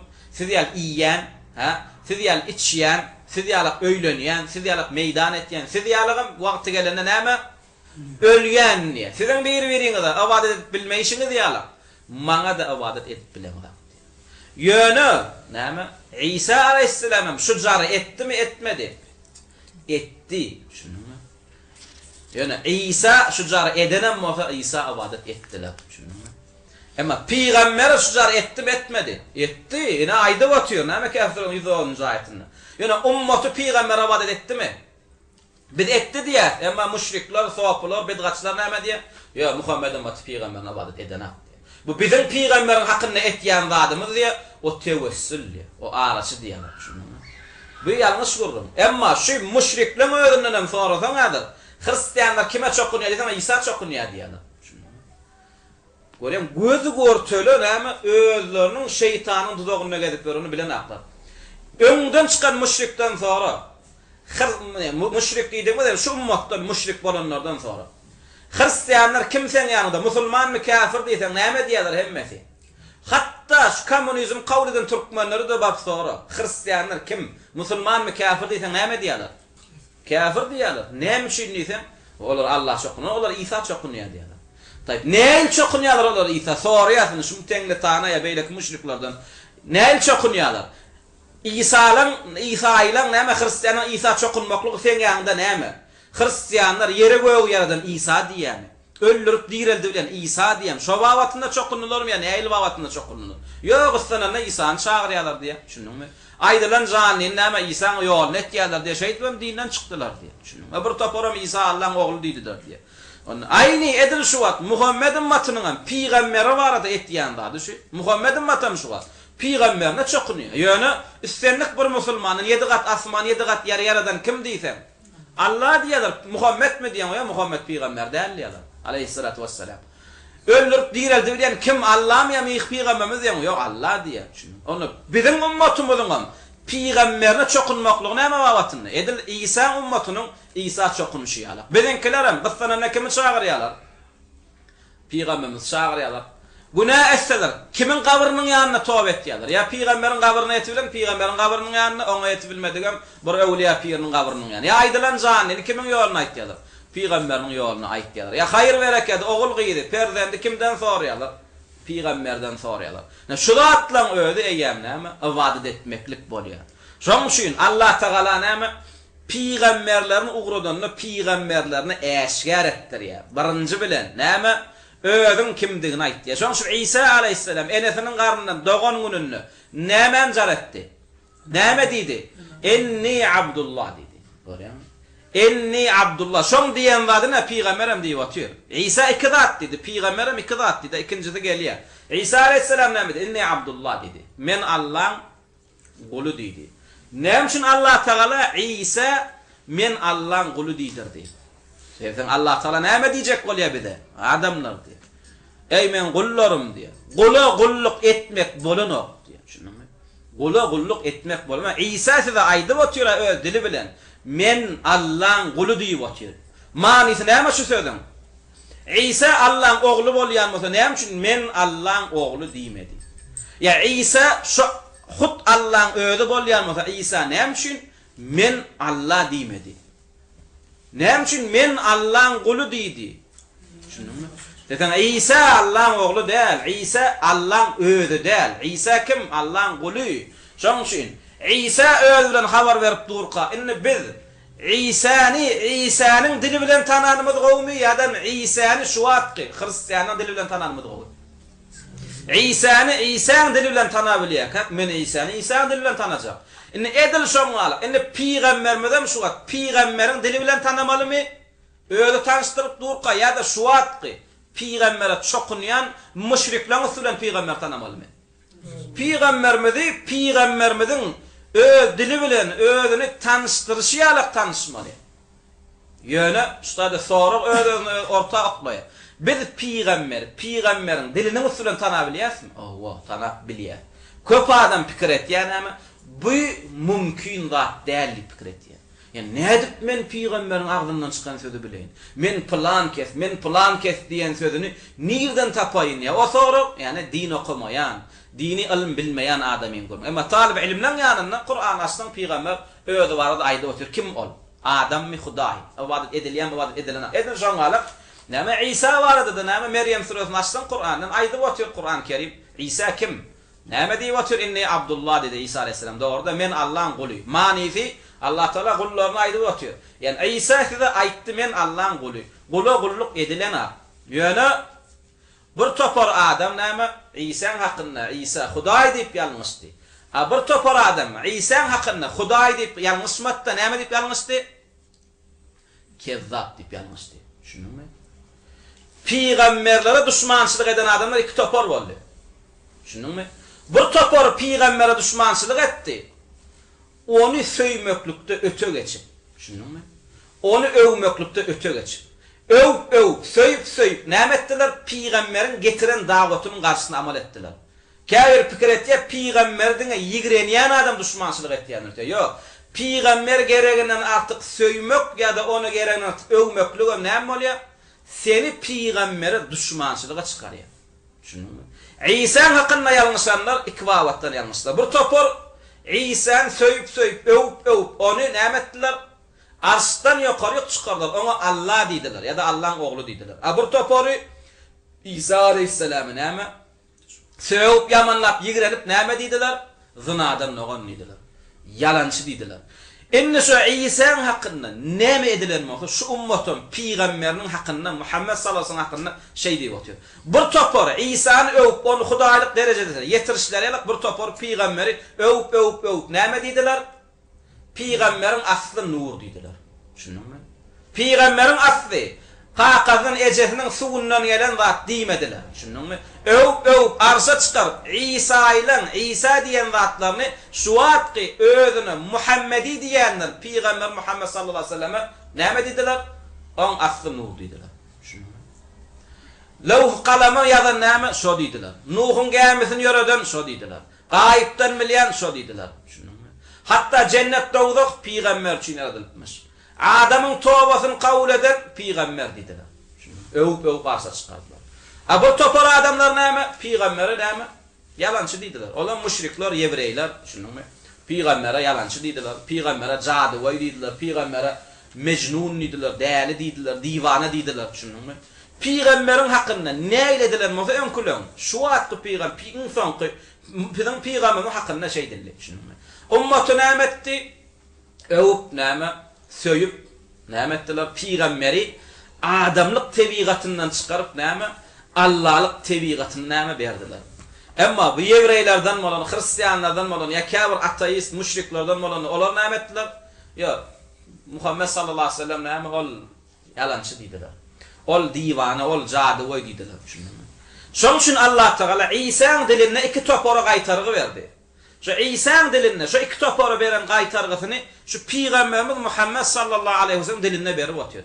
İsa'nın birinci sözü inni Abdullah diyen sözü kime qaytarğı? Men Allah'ın kulu diyen sözü kime qaytarğı?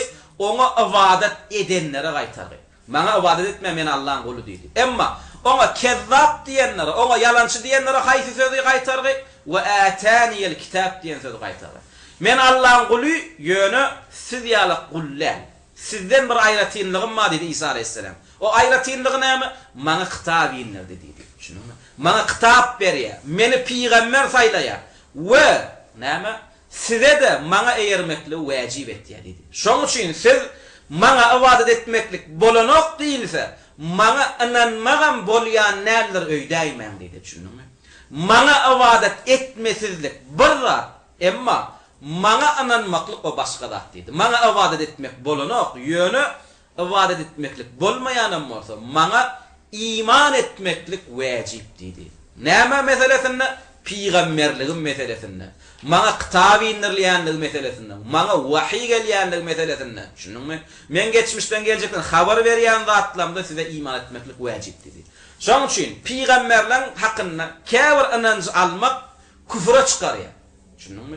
Ama peygamberlerin hakkında kâfir inancı kabul etmeklik sana vacip bolup duruyor. Peygamberlerin hakkında näme? Küfre çıkarayan inançlar olar adamda, olan aslı nur demek. Şunun mu? Ya olara ibadet etse bolya demek. Ya olar gayipten bilya demek.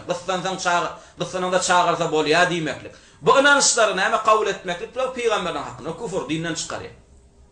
Ama peygamberin hakkında kâfir zatlar iman etmeklik vacip bolya. Yani olan çın peygamberine iman etmeli.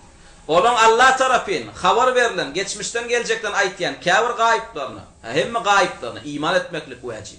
Olan buyuran zatını tutmaklık vacip. Olan qaytarayan zatlarını qaytmaklık vacip. İnne İsa bilen kavminin arasında näme zatlar bolup geçen bolsa, İsa aleyhisselam kavmuna näme zatlar, näme eşkar eden bolsa, peygamberimizin ümmeti bilen näme? Şu İsa bilen ümmetinin arasında näme bolup geçen zat bolsa, şu wagt geçip dur. Şununmi? Ve İsa'nın sözünde iki topara qaytarğı var bolşalyk peygamberimizin häzirki sözünde de iki topara qaytarğı var. İsa'nın hakkında yalňyşanlar nädip yalňyşdylar? Bir topar övüp, bir toparym yamanlap. Edil peygamberin hakkında. Peygamberimiz gelenden näme etdi? Adamlar ikiye bölünmedi. Bir topara iman etdi, bir toparym näme etdi? Kezzap dedi, yalançı dedi, iman etmedi. İman edenlerim wagt geçmekle bilen ikiye bölünmedi. Bir topara şu imanında durdu peygamber şunu eğermeli ve şunu ibadet eden Allah'ına ibadet etmeliydi. Bir toparam ama şeytanın toruna İsa ile düşüp peygamberi beşer katlıklığından kaldırıp Allah katlarını çıkardılar. Şunun mu? Ve Allah'ın hakkında edilmeli ibadeti indi peygamberin hakkında ettiler. Şunu Allah Teala ona iman edip onu söyüp öte geçip dinden çıkarayanları qaytarğı bolur yalık ve ona iman etmen, ona yalancı diyenleri de qaytarğı bolur yalık näme? Eşgaret, şuvattan neydi? Olam kul ayt. İnnema ana beşer bu bilmeli zatımız inaşı. Eşga. Men adam diye. Peygamberimizin aydı atıyor. Men dine adam. Men Huday derli. Men perişte derli. Menne adamın haysiyetinden başka mahluğu näme mahsus haysiyetler yok diye. Şu adama näme haysiyet mahsus olsa bana da şu haysiyetler. Yani adama mahsus haysiyetler näme? Adam kesella biliyor. Doğru değil mi?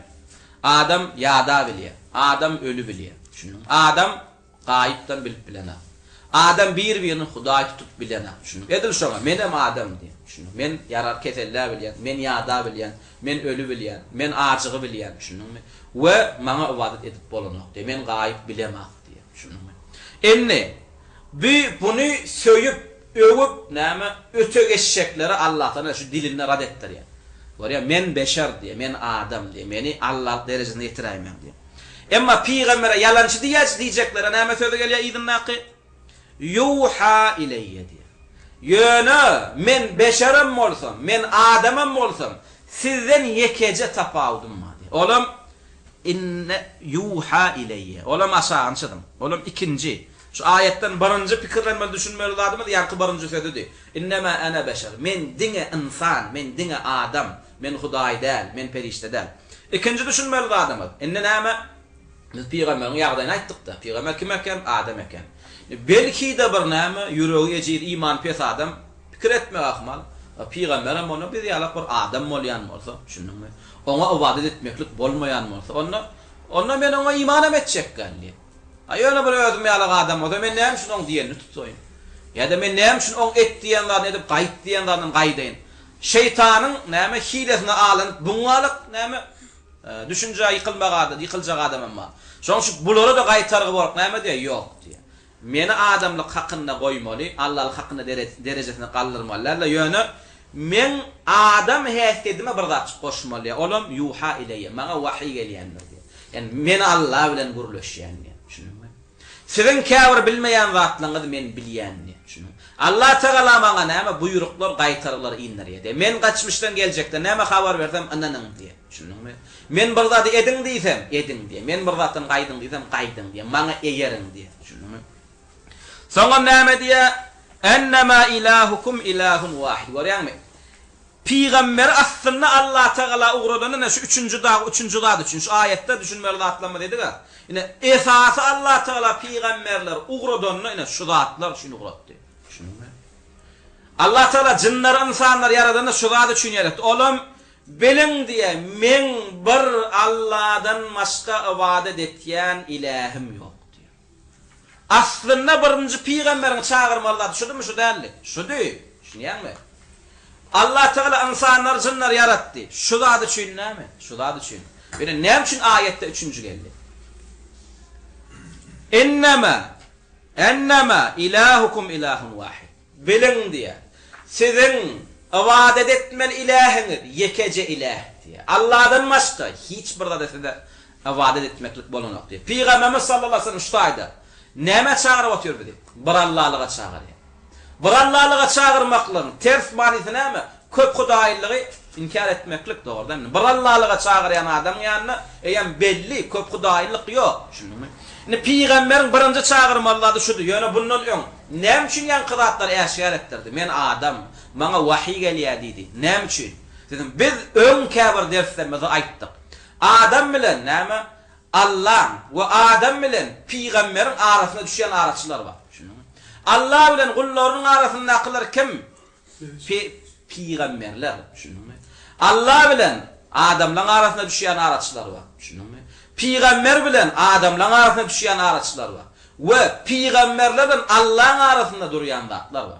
Peygamberler bilen Allah'ın arasynda durýanlar kim? Perişteler. Düşündün mü? Allah Teala'dan indirilýän wahyleri peygamberlere getirýän kim? Perişteler. Düşündün mü? Inni Allah bilen gullarynyň arasynda durýanlar kim? Peygamberler. Allah Teala'nın buyruğunu bize getirýänler kim? Peygamberler. Doğru değil mi? Allah Teala bir zat etdi, farz etdi. Kim bize getirýär? Peygamber getirýär. Allah Teala bize haram etdi bir zatı. Kim getirýär bize şu haramı? Peygamber getirýär değil mi? Peygamber getirýär. İnne Allah bilen bizim aramızda durýan peygamber boljak bolsa, hükmani suretde şu arada durýar biz tanamaly. Şunu. Sebäp diýsem, bu kim barada habar berýär? Allah barada habar berýär, dogry değil mi? İnne Allah barada her bir adamyň beren habar kabul edilýärmi? Kabul edilmeýär. Şoş Allah Teala peygamberlerine näme berdi? Mucizeler berdi. Gudratlar görkezdi. Şoň üçin näme? Şu arada durýan adamyň hakykatyn tanıtýar bize Allah Teala. Şunun şu adam näme ey gullarym diye. Şu gulu sizin araňyzdan men saýlap aldym diye. Siz şunun hakykatyn gaýym bek belläň diye. Şu adamyň hakykaty siz ýaly insan diye, siz ýaly beşer diye. Şunun men öňümde gulçuluk meselesinde sizden aýratynlygy ýok diye. Sizin maňa ibadet etmekligiň farz bolýarak şunun maňa ibadet etmekligi farz diye. Şunun sizin menden başga ibadet etmekligiň haram bolýarak şuňa da diye. Menden başga ibadet etmeklik haram diye. Ýöne şunun ýene bir hakykaty diye, onun bek belläň oňa ýalançy diýmek bolanok diye. Şunun onun getiren zatlarını qaytarmak bolunok diye düşündün. Bu menin tarafımdan gurulaya diye düşündün. Yönü burada ünsünüz çekiyor Allah Teala. Yönü menin tarafımdan gepleyenligi onu Allah'lık hesiyetini berana diye düşündün. Menin tarafımdan kudretli adattan daşarı zatlar görkezmekligi onun näme Hudaýlygyna delil değil diye düşündün. Men onu saylamaklamın manisi diye siz taraftan onu avadet etmeklige de menin razılığım değil. Men onu sayladım ve peygamber etmeklige razı boldum. Onun yüreği arasında bolanlygy üçin. Yönü şu mesele şunna durmaly. İçinizde en yüreği päňi näşi Muhammed sallallahu aleyhi ve sellem. Yönü men bunu saylamaklamın manisi siz avadet etseniz onu buna avadet ediverin. Onu mani alanak diye. O zatlar içine girenak diye düşündün. Şoň üçin birinji peýgamberin eşgaret etmeladi şu diýär. Ýöne Allah Taala näme dedi? Eşgaret ilki sen adamdyň. Sana ibadet etmekligiň bolmaýandyny we eşgaret senden innäme sana inne Allahdan wahy gelýändigini. Soň inne şu gelen wahyňam sana inne birinji buýurýandy inne şu soňky. Peýgamberiň birinji çağırandady näme? Allah Taalanyň birligi, tawhid. Peýgamberleň birinji gaýtarandady näme? Şirk. Wa'budullaha ve la tüşriku bihi şey'a. Bar Allah'a ibadet edin, Allah'dan başka hiçbir narsa ibadet etmem. Ve öyle bir ayette. Ve laqad ba'athna fi kulli ummetin rasula en ya'budullaha ve ijtenibut tağut. Şüphesiz, şeksiz bar kavmlary, bar ummatları öz içinden sayla. Näme? Olaň diline gurlayan, olaň düşünjek diline gurlayan. Näme? Peýgamberler uğratdy. O peýgamberler olaň düşünjek dillerini, olary näme çağırdylar? En ya'budullah, bar Allah ibadet edin. Ve nämeden gaýtardylar? Weştenibut tağut, tağutlardan, Allah'dan başga ibadet edilen närselerin barsyndan, näme? Daşdurun, saatlanın, terk edin, taşlan, yigirenin, düşmançylyk edin, näme şularda çağırdylar. Şoň üçin peýgamberimiz näme? Ilki öz hakykatyn tanıştyrdy we oňa wahy gelýändigini aýtdy we wahy gelýändigini aýdandan soň birinji bilen näme diýdi? In ennema ilahukum ilahun wahid. Sizin ibadet etmeli. İlahiniz yeketek bir Allah dedi. Ana peýgamberimiz de Allah tarapyn inirlen zatlaryň içinde birinji aýtmalady näme dedi? Bir Allah'ın ibadetine çağırmaklyktır. Şoň üçin bizim peýgamberleň mirasçylary boljak bolduk. Birinji dagwatda bizim dil ýarmazladymyz näme bolmaly? Tawhid bolmaly. La ilaha illallah bolmaly. Şuňa çağırmaly. Tawhide çağırmaly. Şirki taşlamaklyga çağırmaly. Şirkin küfrün beýanyny näme etmeli. Soňra näme 4-nji bilmelat bolam. Femen kana yerju liqa'a rabbih. Kim Allah'ına Allah'ın ondan razı bolan halyna duşmaklygy isleýär. Yani bu sözün manysy näme? Ölemizsoň diýireljegmi de delil. Kimde kim ölen soň diýireljegini inkar etýänmizine şuňa delil. Rat qaytar. Femen kana yerju liqa'a rabbih. Ne biz Allah Teala hasan duşa hasan ölüp diýirelemizsoň. Indi şu aýda näme? Biz ölüp diýirelemizsoň Allah'a uşak bolsak hemme kişi Allah ondan razı bolan halyna duşmakly isleýär, dogry-dämi? Sen Allah'a ona baranda Allah senden razı bolan isleýärmi? Isleýän. Olam isleýär, bulam isleýär, menem isleýän. Ýöne näme demizde Allah bizden razı bolan halyna duşa. Ene mesele ne şul, şunu. Ölemizsoň diýirelýäsmi diýirelemizak. Musulmanlaryň içinde alhamdulillah bu biçilen mesele. Şunumy? Özüne musulman diýäniň içinde ölen soň diýireljegini inkar etýän ýok. Şunumy? Ýöne musulmanlaryň içinde hemmesi özünden gowny hoşmy hoşdan, hemmesiniň özünden gowny hoş. Şunumy? We hemmesim näme düşürnip umyt etýär? Cennete düşürnip umyt etýär. Ýöne esbabyny tutýan az. Şunumy? Bir topara esbabını tutunak, bir toparam ters esbabını tutýar. Şunumy? Özüçe näme iştihad etýär. Şunu etsem Allah razı borlaýdy. Ya şuňalygyrak ýaşasam Allah menden razı bor diýär.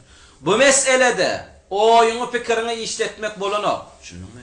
Näme demde menden Allah razı bolýar. Onu sana bilmeklige goýmady Allah Taala. Onu sana özü aýtdy. Näme üçin? Näme üçin onu sana bilmeklige goýmady özü aýtdy? Sebäp diýsem, senden razı bolmaly kim? Allah. Sen razı, senden razı bolmaly Allah. Şoň üçin näme zat Allah'ny razı etdi? Onu Allah bilýär, biz bilýär. Allah bilýär, şoň şu Allah Taala özü aýdyp otýar. Meni razı etýän zatlar ene şu. Şoň şu näme? Femen kana yarju liqa rabbi. Kimde kim Allah'ın ondan razı olan halına duşmaklık isteyen olsa ne etsin? Fely'amel amelen saliha. Amal salih etsin diye. Şunu mu? Yine Allah'ın razı ettiğin zat şuleken. Yekece da deken. Amal salih. Kimde kim amal salih etse ne olayan eken? Allah'ı ondan razı olayan eken. Dağı kızıllan vermek hükman ne? Şunu mu? Sürü mal kesmeklik hükman ne?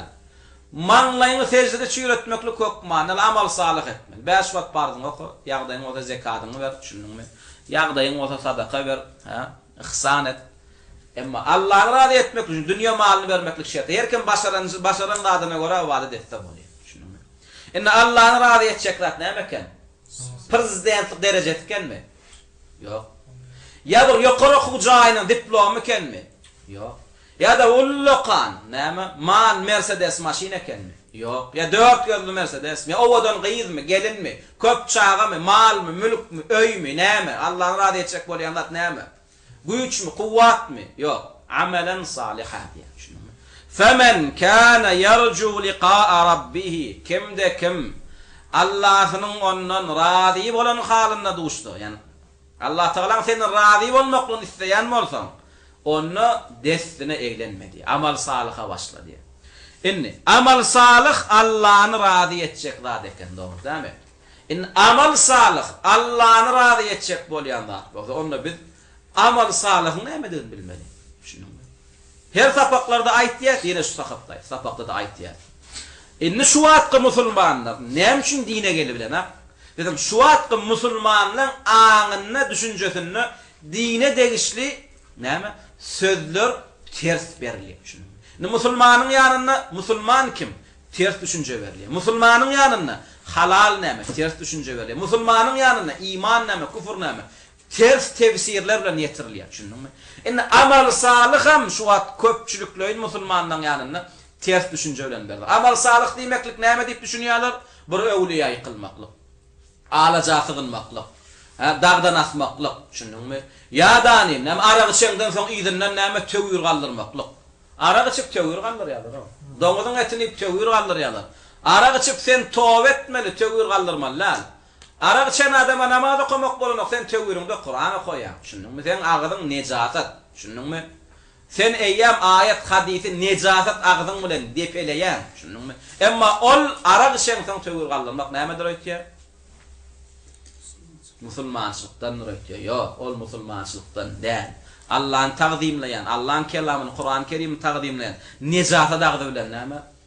Kur'an okumaýar. Şunu o tövbe etmeli. Şoň üçin şu wagtky adamlaryň düşünjesinde näme? Ya pirim diýip näme? Ölüýün çağırmaklyk näme? Amal salih bolup galdy. Şunuňmy? Awal Allah galy berse plan, şey diýip şirk edip mahluky çağırmaklyk. Amal salih bolup galdy. Ýok, bul amal salihde. Bular amal talih.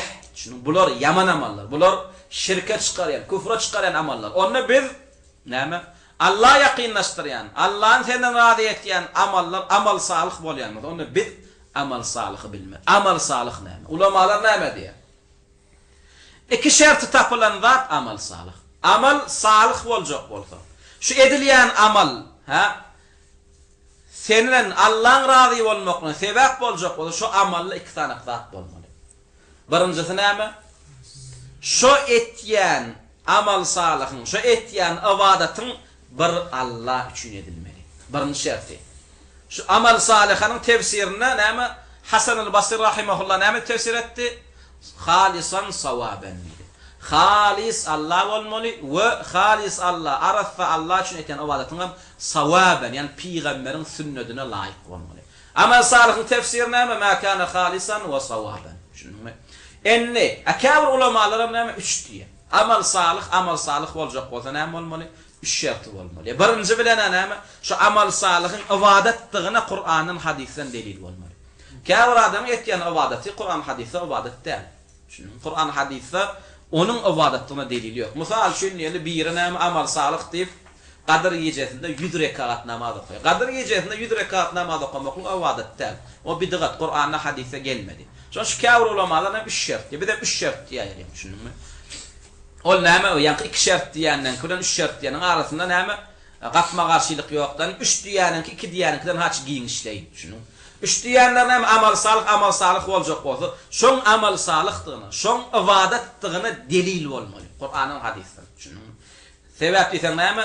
Sen Qur'an hadisde ibadat diýilmedik zada ibadat diýip näme? Onuň bilen Allah ýakynlaşmak bolanok. Qur'an hadisde ibadat diýilmedik zady senin etmekligi hakyň ýok. Onda amal salih boljak bol 3 şerti bolmaly. Birinji şerti senin şu amal salih diýip ibadat diýip etýän zadyň Qur'an'da hadisde ibadatdygy beýan edilen bolmaly. İkinji şerti şunyň ibadat belli zat. Şu ibadatyň Allah üçin edilmeli. Şunuňmy? Şu ibadatyň halisan lillah, iliň özü üçin, ya öwliýa üçin, pir üçin, gabr üçin, jin üçin, jadywy üçin bolmaly. Arasda halisan lillah Allah'ın rızası üçin bolmaly. Üçüncü şerti näme? Şu ibadaty peýgamberin edişýälig eden bolmaly. Sünnete göre etmeli. Şunuňmy? Sünnete göre etmeli. Tayyip. Indi şu 3 şerti tapylly. Şu amal salihy men etdim. Yeterlikmi? Yok, yeterlik de. Şu amal salihlan puja çıkarma diýalagam. Näme sen şirk diýilýän da barmalar. Olam izinden gelýär. Ve la yushriku bi ibadati rabbih ahada. Ve amal salih etýän adam, bir Allah üçin sünnete göre ibadet etýän adam hergiz şirk edäýmesin. Şunu. Bir ibadatına da näme? Bir mahluğu şerik edäýmesin. Edäýsen näme bolýar? Sen ömür boyu eden ibadatlaryň puç bolýar diýär. Şunuňmy? Ibadatlaryňy puça çykarýan zat näme? Şirk. Şunuň täratyň bolýan zat. Täratyň gidirýän zat. Näme? Uly meýdanyň kiçi meýdanyny etmeklik. Şunuňmy?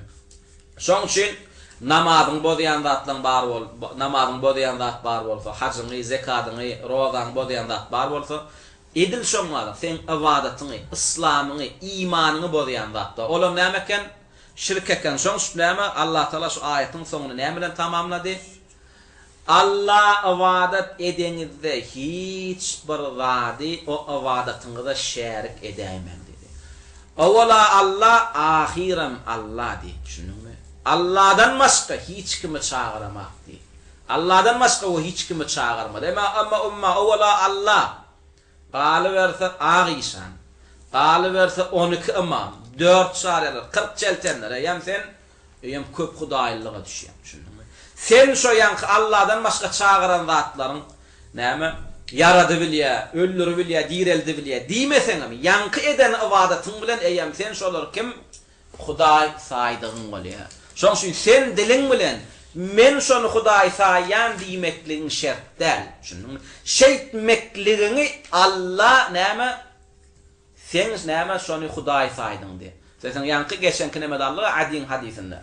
Näme olar öz molla muftilaryny ibadat xon adamlar näme Rab tutunlar diýär. Adi ey ya Rasulullah biz olara Rab diýemiz diýär. Şonu Peygamberimiz sizin şolon halal haram meselesinde ýerine eýermekligiňiz şu Rab diýdiňiz diýär. Şunu diliniz Rab diýmez, amalyňyz Rab diýdi diýär. Şunu aýatyň soňuna näme bilen tamamlady? Ve la yushriku bi ibadati rabbih ahada. Inne kimde kim näme?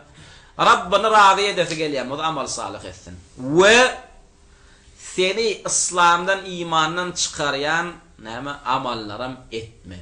Şoň şu her bir musulman dine iman eden yetene, iman edenden soňam näme etmeli? Ölüýünçe şu imanyny bozayan amallardan gorunup getmeli, ägelenip getmeli. Onu adam İslam'a giren soň ölüýünçe de imanına İslam'da hop abanyan zatlar barmy? Yok. Hop abanyan zatlar bar. Şu wat näme? Sen toqsim bolanyan, dogry dämi? Şoňyň toqda durmuşyň hukman daş izolasiýaly bolmaly. Adam arzyny bolmaly, arzyny kesilse näme edilmeli? Hukman zaliyetine näme etmeli? Sen şunu toq barmy? Sen şundan goranmak esbab tutmaly. 24 sagatyň 1 sekundunda da so goranmak esbabyny tutman. Şu toğa yalaňaç toğa elinde girdiň sen toq tutýan tutanok, toq tutýar. Edil şoňa bir adam İslam'a girenden soňam näme etme şu imanyň İslamyň näme goranmaklyk esbabyny almaly. Nämeden goranmaly? Imanyň İslamyny bozayan zatlardan goranmaly. Esbaby näme? Bir Allah ibadet etmeli we etýän ibadatlaryňa näme? Bidgaty oňa buňa garşma diýerler näme etmeli? Hukmany soratda şu ibadeti peýgamberiň edişýälik etmeli. Peýgamberimiz Muhammed sallallahu aleyhi ve sellemin näme sünnetine göre etmeli. Şoň üçin Biz näme Peygamberimiz sallallahu aleyhi ve sellem näme mahluk diýär. Peygamberimiz sallallahu aleyhi ve sellem näme yaradylan beýleki Allah Taala yaradan zatlara yaradylan zat diýär. Beşer Adam diýär. Adamın tebigaty Peygamberimiz sallallahu aleyhi ve sellem bar ýaty bilýär, ýada bilýär, şunuň gynany bilýär, begeni bilýär we ajaliyetde ölýär, yara geli bilýär. Dogry. Hatta Peygamberimiz sallallahu aleyhi ve sellem haýatynda jadylandam ýöne Peygamberimiz de mahluk diýsegem, Peygamberimiz de näme beýleki adamyň yaradylşylyk bir yaradylan adam diýsegem, Peygamberi beýleki adamlardan tapawutly görýär. Näme babatyndan sen ol adam o näme Allah Taala pin söýlen, silenen, saýlanan adam. Şoňşum Allah Taala onuň gurleşdi, oňa wagty iňirdi. Onuň üstünden beýleki gullaryna buyruklar gaýtarlar ýetirdi. Ýöne Allah Taala'nın ýanynda ol söýülli sileni diýsegem, Allah Taala'nın onu söýmekli, silemaklygy näme? Ona ibadet edilmekligine näme? Ursgat we razylyk näme? Manysyny berýär diýip düşünýärmi? Allah'ın ýanynda başga da söýlen silenen mahluklar kän. Şunuň ýöne Allah Taala olan hiç bir yerinin ibadet edilmekliğine razı bolanok. Şoňşup Allah Taala näme diýdi? İnnallaha la yaghfiru ay yushraka bihi ve yaghfiru ma duna zalika limen yasha. Şirk edilmekliği bağışlandı. Ve şirki hiç kime etmekliğe de ursat bermedi. Hatta şu Peygamberimiz Allah'ın ýanynda iň söýlen silenen, saýlanan adamam bolsa şoňa da şirk etmekle ursat bermedi. Oňa da näme diýdi aýetde? لئن أشركت لئن أشركت لا يحبطن عملك ولا تكونن من الخاسرين. Eger sen şirk edäýsen bar amalyň puç bolar we diňe amalyň puç bolmaklygyny çäklenmez we kıyamet mahşerynyň utulannyň hataryndan bolarsyň. Görýän hatda Peygamberimiz Muhammed sallallahu aleyhi ve selleme de şirk etmeklik bolanok. Şunu ýöne Peygamberimiz şirk etmeklik, küfür etmeklik ol peygamber adam. Şunu İsa sen küfür etmeýärim, etmedim. Hatta peygamberlikden öňüm edenak. Ýöne Allah Taala şu meselede näme bagışlanmaklygyň ýokdugyny aýtdy. Şu meselede iskul çäne kabul edenak. Şu meselede hiç kimin näme aýratyn çykarlýany ýok. Emma biz diýbilýär, şunu öýe planyň başga kişi girmesin diýär. Hemme kişinin gadagany etdik, emma planyň girmeklikden gadagany etmedik. Şunuňmy? Allah Taala'nın ýanynda da käbir zatlardan näme çykarlayan hökümler bar. Mysal üçin doňuz ýemeklik näme gyssanyndan başga bolanok. Size doňuz ýemek bolanok, emma diýrese gyssan sana doňuzdan bir parça et ýemeseňiz öljek bolsaňyz sana ýeten bolýar. Dogry däme, doňuz haram diýse de, käharatda käbir adama iýmany belli bir möçürde ursat berdim, bermedi. Ursat berip dur. Emma şirke ýok. Hiç kime ýok. Şu öder kyrtýan, uly şirke, uly küfre düşdüňmi? Puç amalyň we kıyamet mahşeryndan utulanlardan, yani dowlaklardan bolýar. Tayyib, ay kema annahu ilahun wahidun la siwa ve la ilaha siwa. Fekezalika yenbaghi en tekuna al-ibadatu lillah, ibadatu lahu wahda. Allah Taala'nın yeketek ilah bolşýarlyk we ondan başga hiç bir ilaha ibadet edip bolmayan bolsa. Şunuňmy? Fekezalika yenbaghi en tekuna al-ibadatu lahu wahda. Ondan näme bolýar diýe ibadet diňe şonuň üçin edilmekligi. Yeketek çokunulyan kim? Allah. Onun başka çokunulmaklığa hakkı ilah var mı? Yok. Onu biz kime ibadet etmeli vacip şeklinde? Bir Allah. Vacip. Par. Şu meselede sen ihtiyarın yok. Ay men Hristiyan olacak. Ay men misal şunu Yevrey olacak. Ay men misal şunu näme çöpe çokunacak ya çöre çokunacak diye öňün saýlaýan. Sana ihtiyar berilmedi we başga da hiç kime sana näme çokulmak mesele näme çokunasyň gelýär. Sen saýla bilýän diýmen ihtiyar bermedi. Sana da erk ýok we hiç kime de näme ibadet etmeli. Şoňa ursat bermekligi erk ýok. Şoň şu ulamalar näme diýär? Istenlik bir hökümetiň siýasaty, şeýle bir siýasaty kabul etse, şeýle bir hökümeti, şeýle bir kanuny, öz kanunyna girirse. Näile kanuny? Yani men raýatym şu üç dinin haysam olsa birine girip bilýär diýse. Istese men raýatym Hristiyan bolup bilýär, istese men raýatym Yevrey bolup bilýär, istese men raýatym musulman bolup bilýär. Men hökümedimde näme ygtybarly din şu üç din. Şunuňmy? Musulman raýy, musulman dinini öder ihtiyarlyň Hristiyan bolsa ya Hristiyan dinine uýan, öder ihtiyarlyň Yevrey bolsa ya Yevrey dinine uýan, öder ihtiyar bilen İslama girse, şol adam şu hökümetde jenayetkär dälliýse, şu hökümetiň adamsy kafir. Şu kanuny girden prezident, şuna gol çeken adamlar kafir. Näme üçin? Bizden bu Allah'ın hakkından sana näme Allah'ın yem Allah'ın hakkından näme Allah'ın haram eden zadına yem ruhsat berip otuyor. Allah Teala ayettin sonunda ve la yushriku bi ibadati rabbih ahada. İbadette hiçbir adama şerik edilmekliği, hiçbir kese şerik edilmekliği. İbadette hiçbir kesin şerik edilmekliğine ruhsat beren atdı. Demma sen ruhsat berip otuyorsun. Hristiyana girmeklik näme? İsa çokunmaklık. Yevrey bolmaklyk näme? Uzeyre çokunmaklyk. Düşündüňmi? طيب فكما تفرد بالإلهية يجب أن يفرد بالعبودية. نعم الله تعالى إلهلигine birlen yan bolsa onda Allah Teala näme ibadetde de birlenmeli. Düşündüňmi? Yani sen ey musulman, yeke tek çokunulyan bir Allah diýän bolsaň, onda sen ibadetiňe yeke tek şu Allah'ın hakkını edinmeli. Düşündüňmi? Ma köpçülükden Türkmene näşeýle sowal bersek şeýle jogap eşdiýär. Sowal näme? Allah'dan bidiň çöp başı gymyllaýam diýsen näme diýerler? Ýok diýerler. Şeýle sowalyň jogaby ýanky. Emma iş ýüzünde şu Allah'dan başga zatlara näme diýerler? Ibadet etýärler. Düşündüňmi? Şoň üçin sen Allah'dan başga, Allah'dan bidiň näme çöp başı ýöne çöp başı gymyllamaýanyň şu sözüň manysy näme? Yani ýerde ýatan çöpüm gymylladymy? Eýem şoň gymyllamaklaryny Allah istedi. Şoň üçin gymyllady. Havada eylek beylek yelek gaýdymy? Şunu Allah isleýän üçin gaýdyrdy. Şu yelegem havada özerkine gaýmaýşýarlyk. Şoň gaýmaklanym Allah takdirde ýazan bolýan bolsa, onu sen ibadet diýilýän zady nädip Allah'dan gaýryň ýoluna edip bilýär. Şunumy? Şoň şu ýanky diýjek bolýanlarda şu sen yeketek näme çokunulmaklyk hakkyl Allah diýän bolsa, onu sen yeketek näme Allah çokunmaly bolýar. Fal amalus salihu huwal khali min ar-riya el-muqayyadu bis-sünneti. İnne amal salih diýip näme diýilýär? Riyadan sap bolan we sünnete göre edilenni. Şunumy? Riyadan sap bolan nilligi, yani amal salih bolmaýa kiçi riya goşuldy. Şunumy? Yani riyan dinden çykarýany bolsun, dinden çykarmaýan bolsun. Amal salih boljak bolsa, riyan bar görnüşinden, küfrün şirkin bar görnüşinden sap bolmaly we diňe riyadan şirkden küfürden sap bolanlygam ýetenek amal salih bolmaklygyna täşo sünnete göre näme edilýänçe. Şunu amal salih boljak bolsa näme bolmaly? Ibadet bolmaly, Allah üçin edilmeli we Peygamberimiz sallallahu aleyhi we sellemiň näme sünnetine göre edilmeli.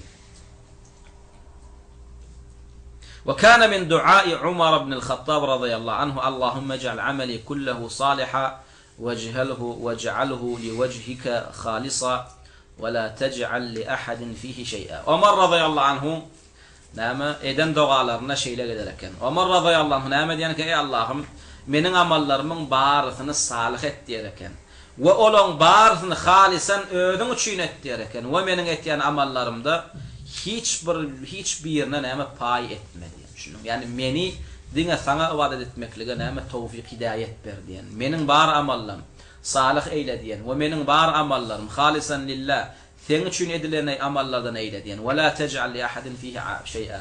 We meniň etýän amallarymda, meniň etýän ibadetlerimde näme senden başga biriniň näme hakyna edilmesin diýen. Ve hada şirku fil ibadeti yubtilu thawabal amal. Inni ibadette bir şirk etse, Allah ibadet etmese ya da Allah ibadet edenne başga bir mahluk ol ibadete şerik etse, ol şirkin hükmü nämeken yubtilu thawabal amal. Bir adam näme ibadetinde şirk etse näme etýär? Dinden çykýar, uly şirk etse. Emma kiçi şirk etse riýa düşse näme bolýar? Şo eden amalynyň näme sogap koýýar. Şunumy? Yani uly riýara sen imanyny koýdurýar, kiçi riýada näme? Şo ibadetiň sogabyny koýdurýar. وقد يعاقب عليه إذا كان العمل واجبا فإنه ينزل منزلة من لم يعمله فيعاقب على ترك الأمر فإن الله سبحانه إنما أمر بعبادته عبادة خالصة. Düşünüp son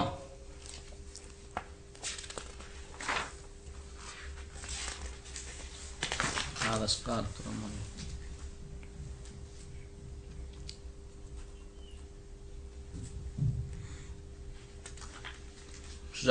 حالة الأولى ديارة شو ما شيء نالا ليه ونمضرها يعني.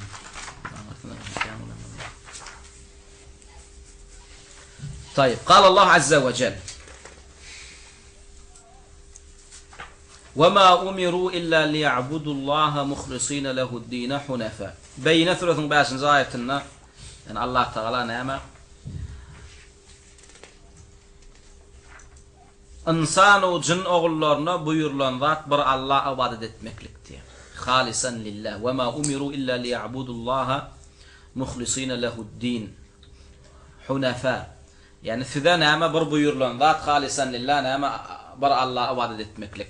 Lehu'd-din yani a'mal ve bar etýän amallarına näme hanif şeklinde, tevhid şeklinde yerine getirmeli. Ve edilýän amallarının barisi نعم خالصا لله أرثى الله يشير يدلملي فمن لم يخلص لله في عبادته إن إيش لا يتنى ما شيء لور معني الله شقيا كم ده كم إتيان عبادتنا شركة يعني إتيان عبادتنا خالصا لله أدب المثل يا ده نعم الله تعالى نعم بيرون عملنا نعم بيرون سورة إت مثل يعني الشريعة يولنا سنة يولنا إت مثل فلا يصح ولا يقبل ونعم عمل الدور ثم ما يقول ما يعني بدي ده نعم Ştayda näme ulamalarning agdak geçen zady gelýär. Olam şarta näme qabul al-amal, salih amalın qabul bolmaklygy üçin näme gerekli şertler, şunumy?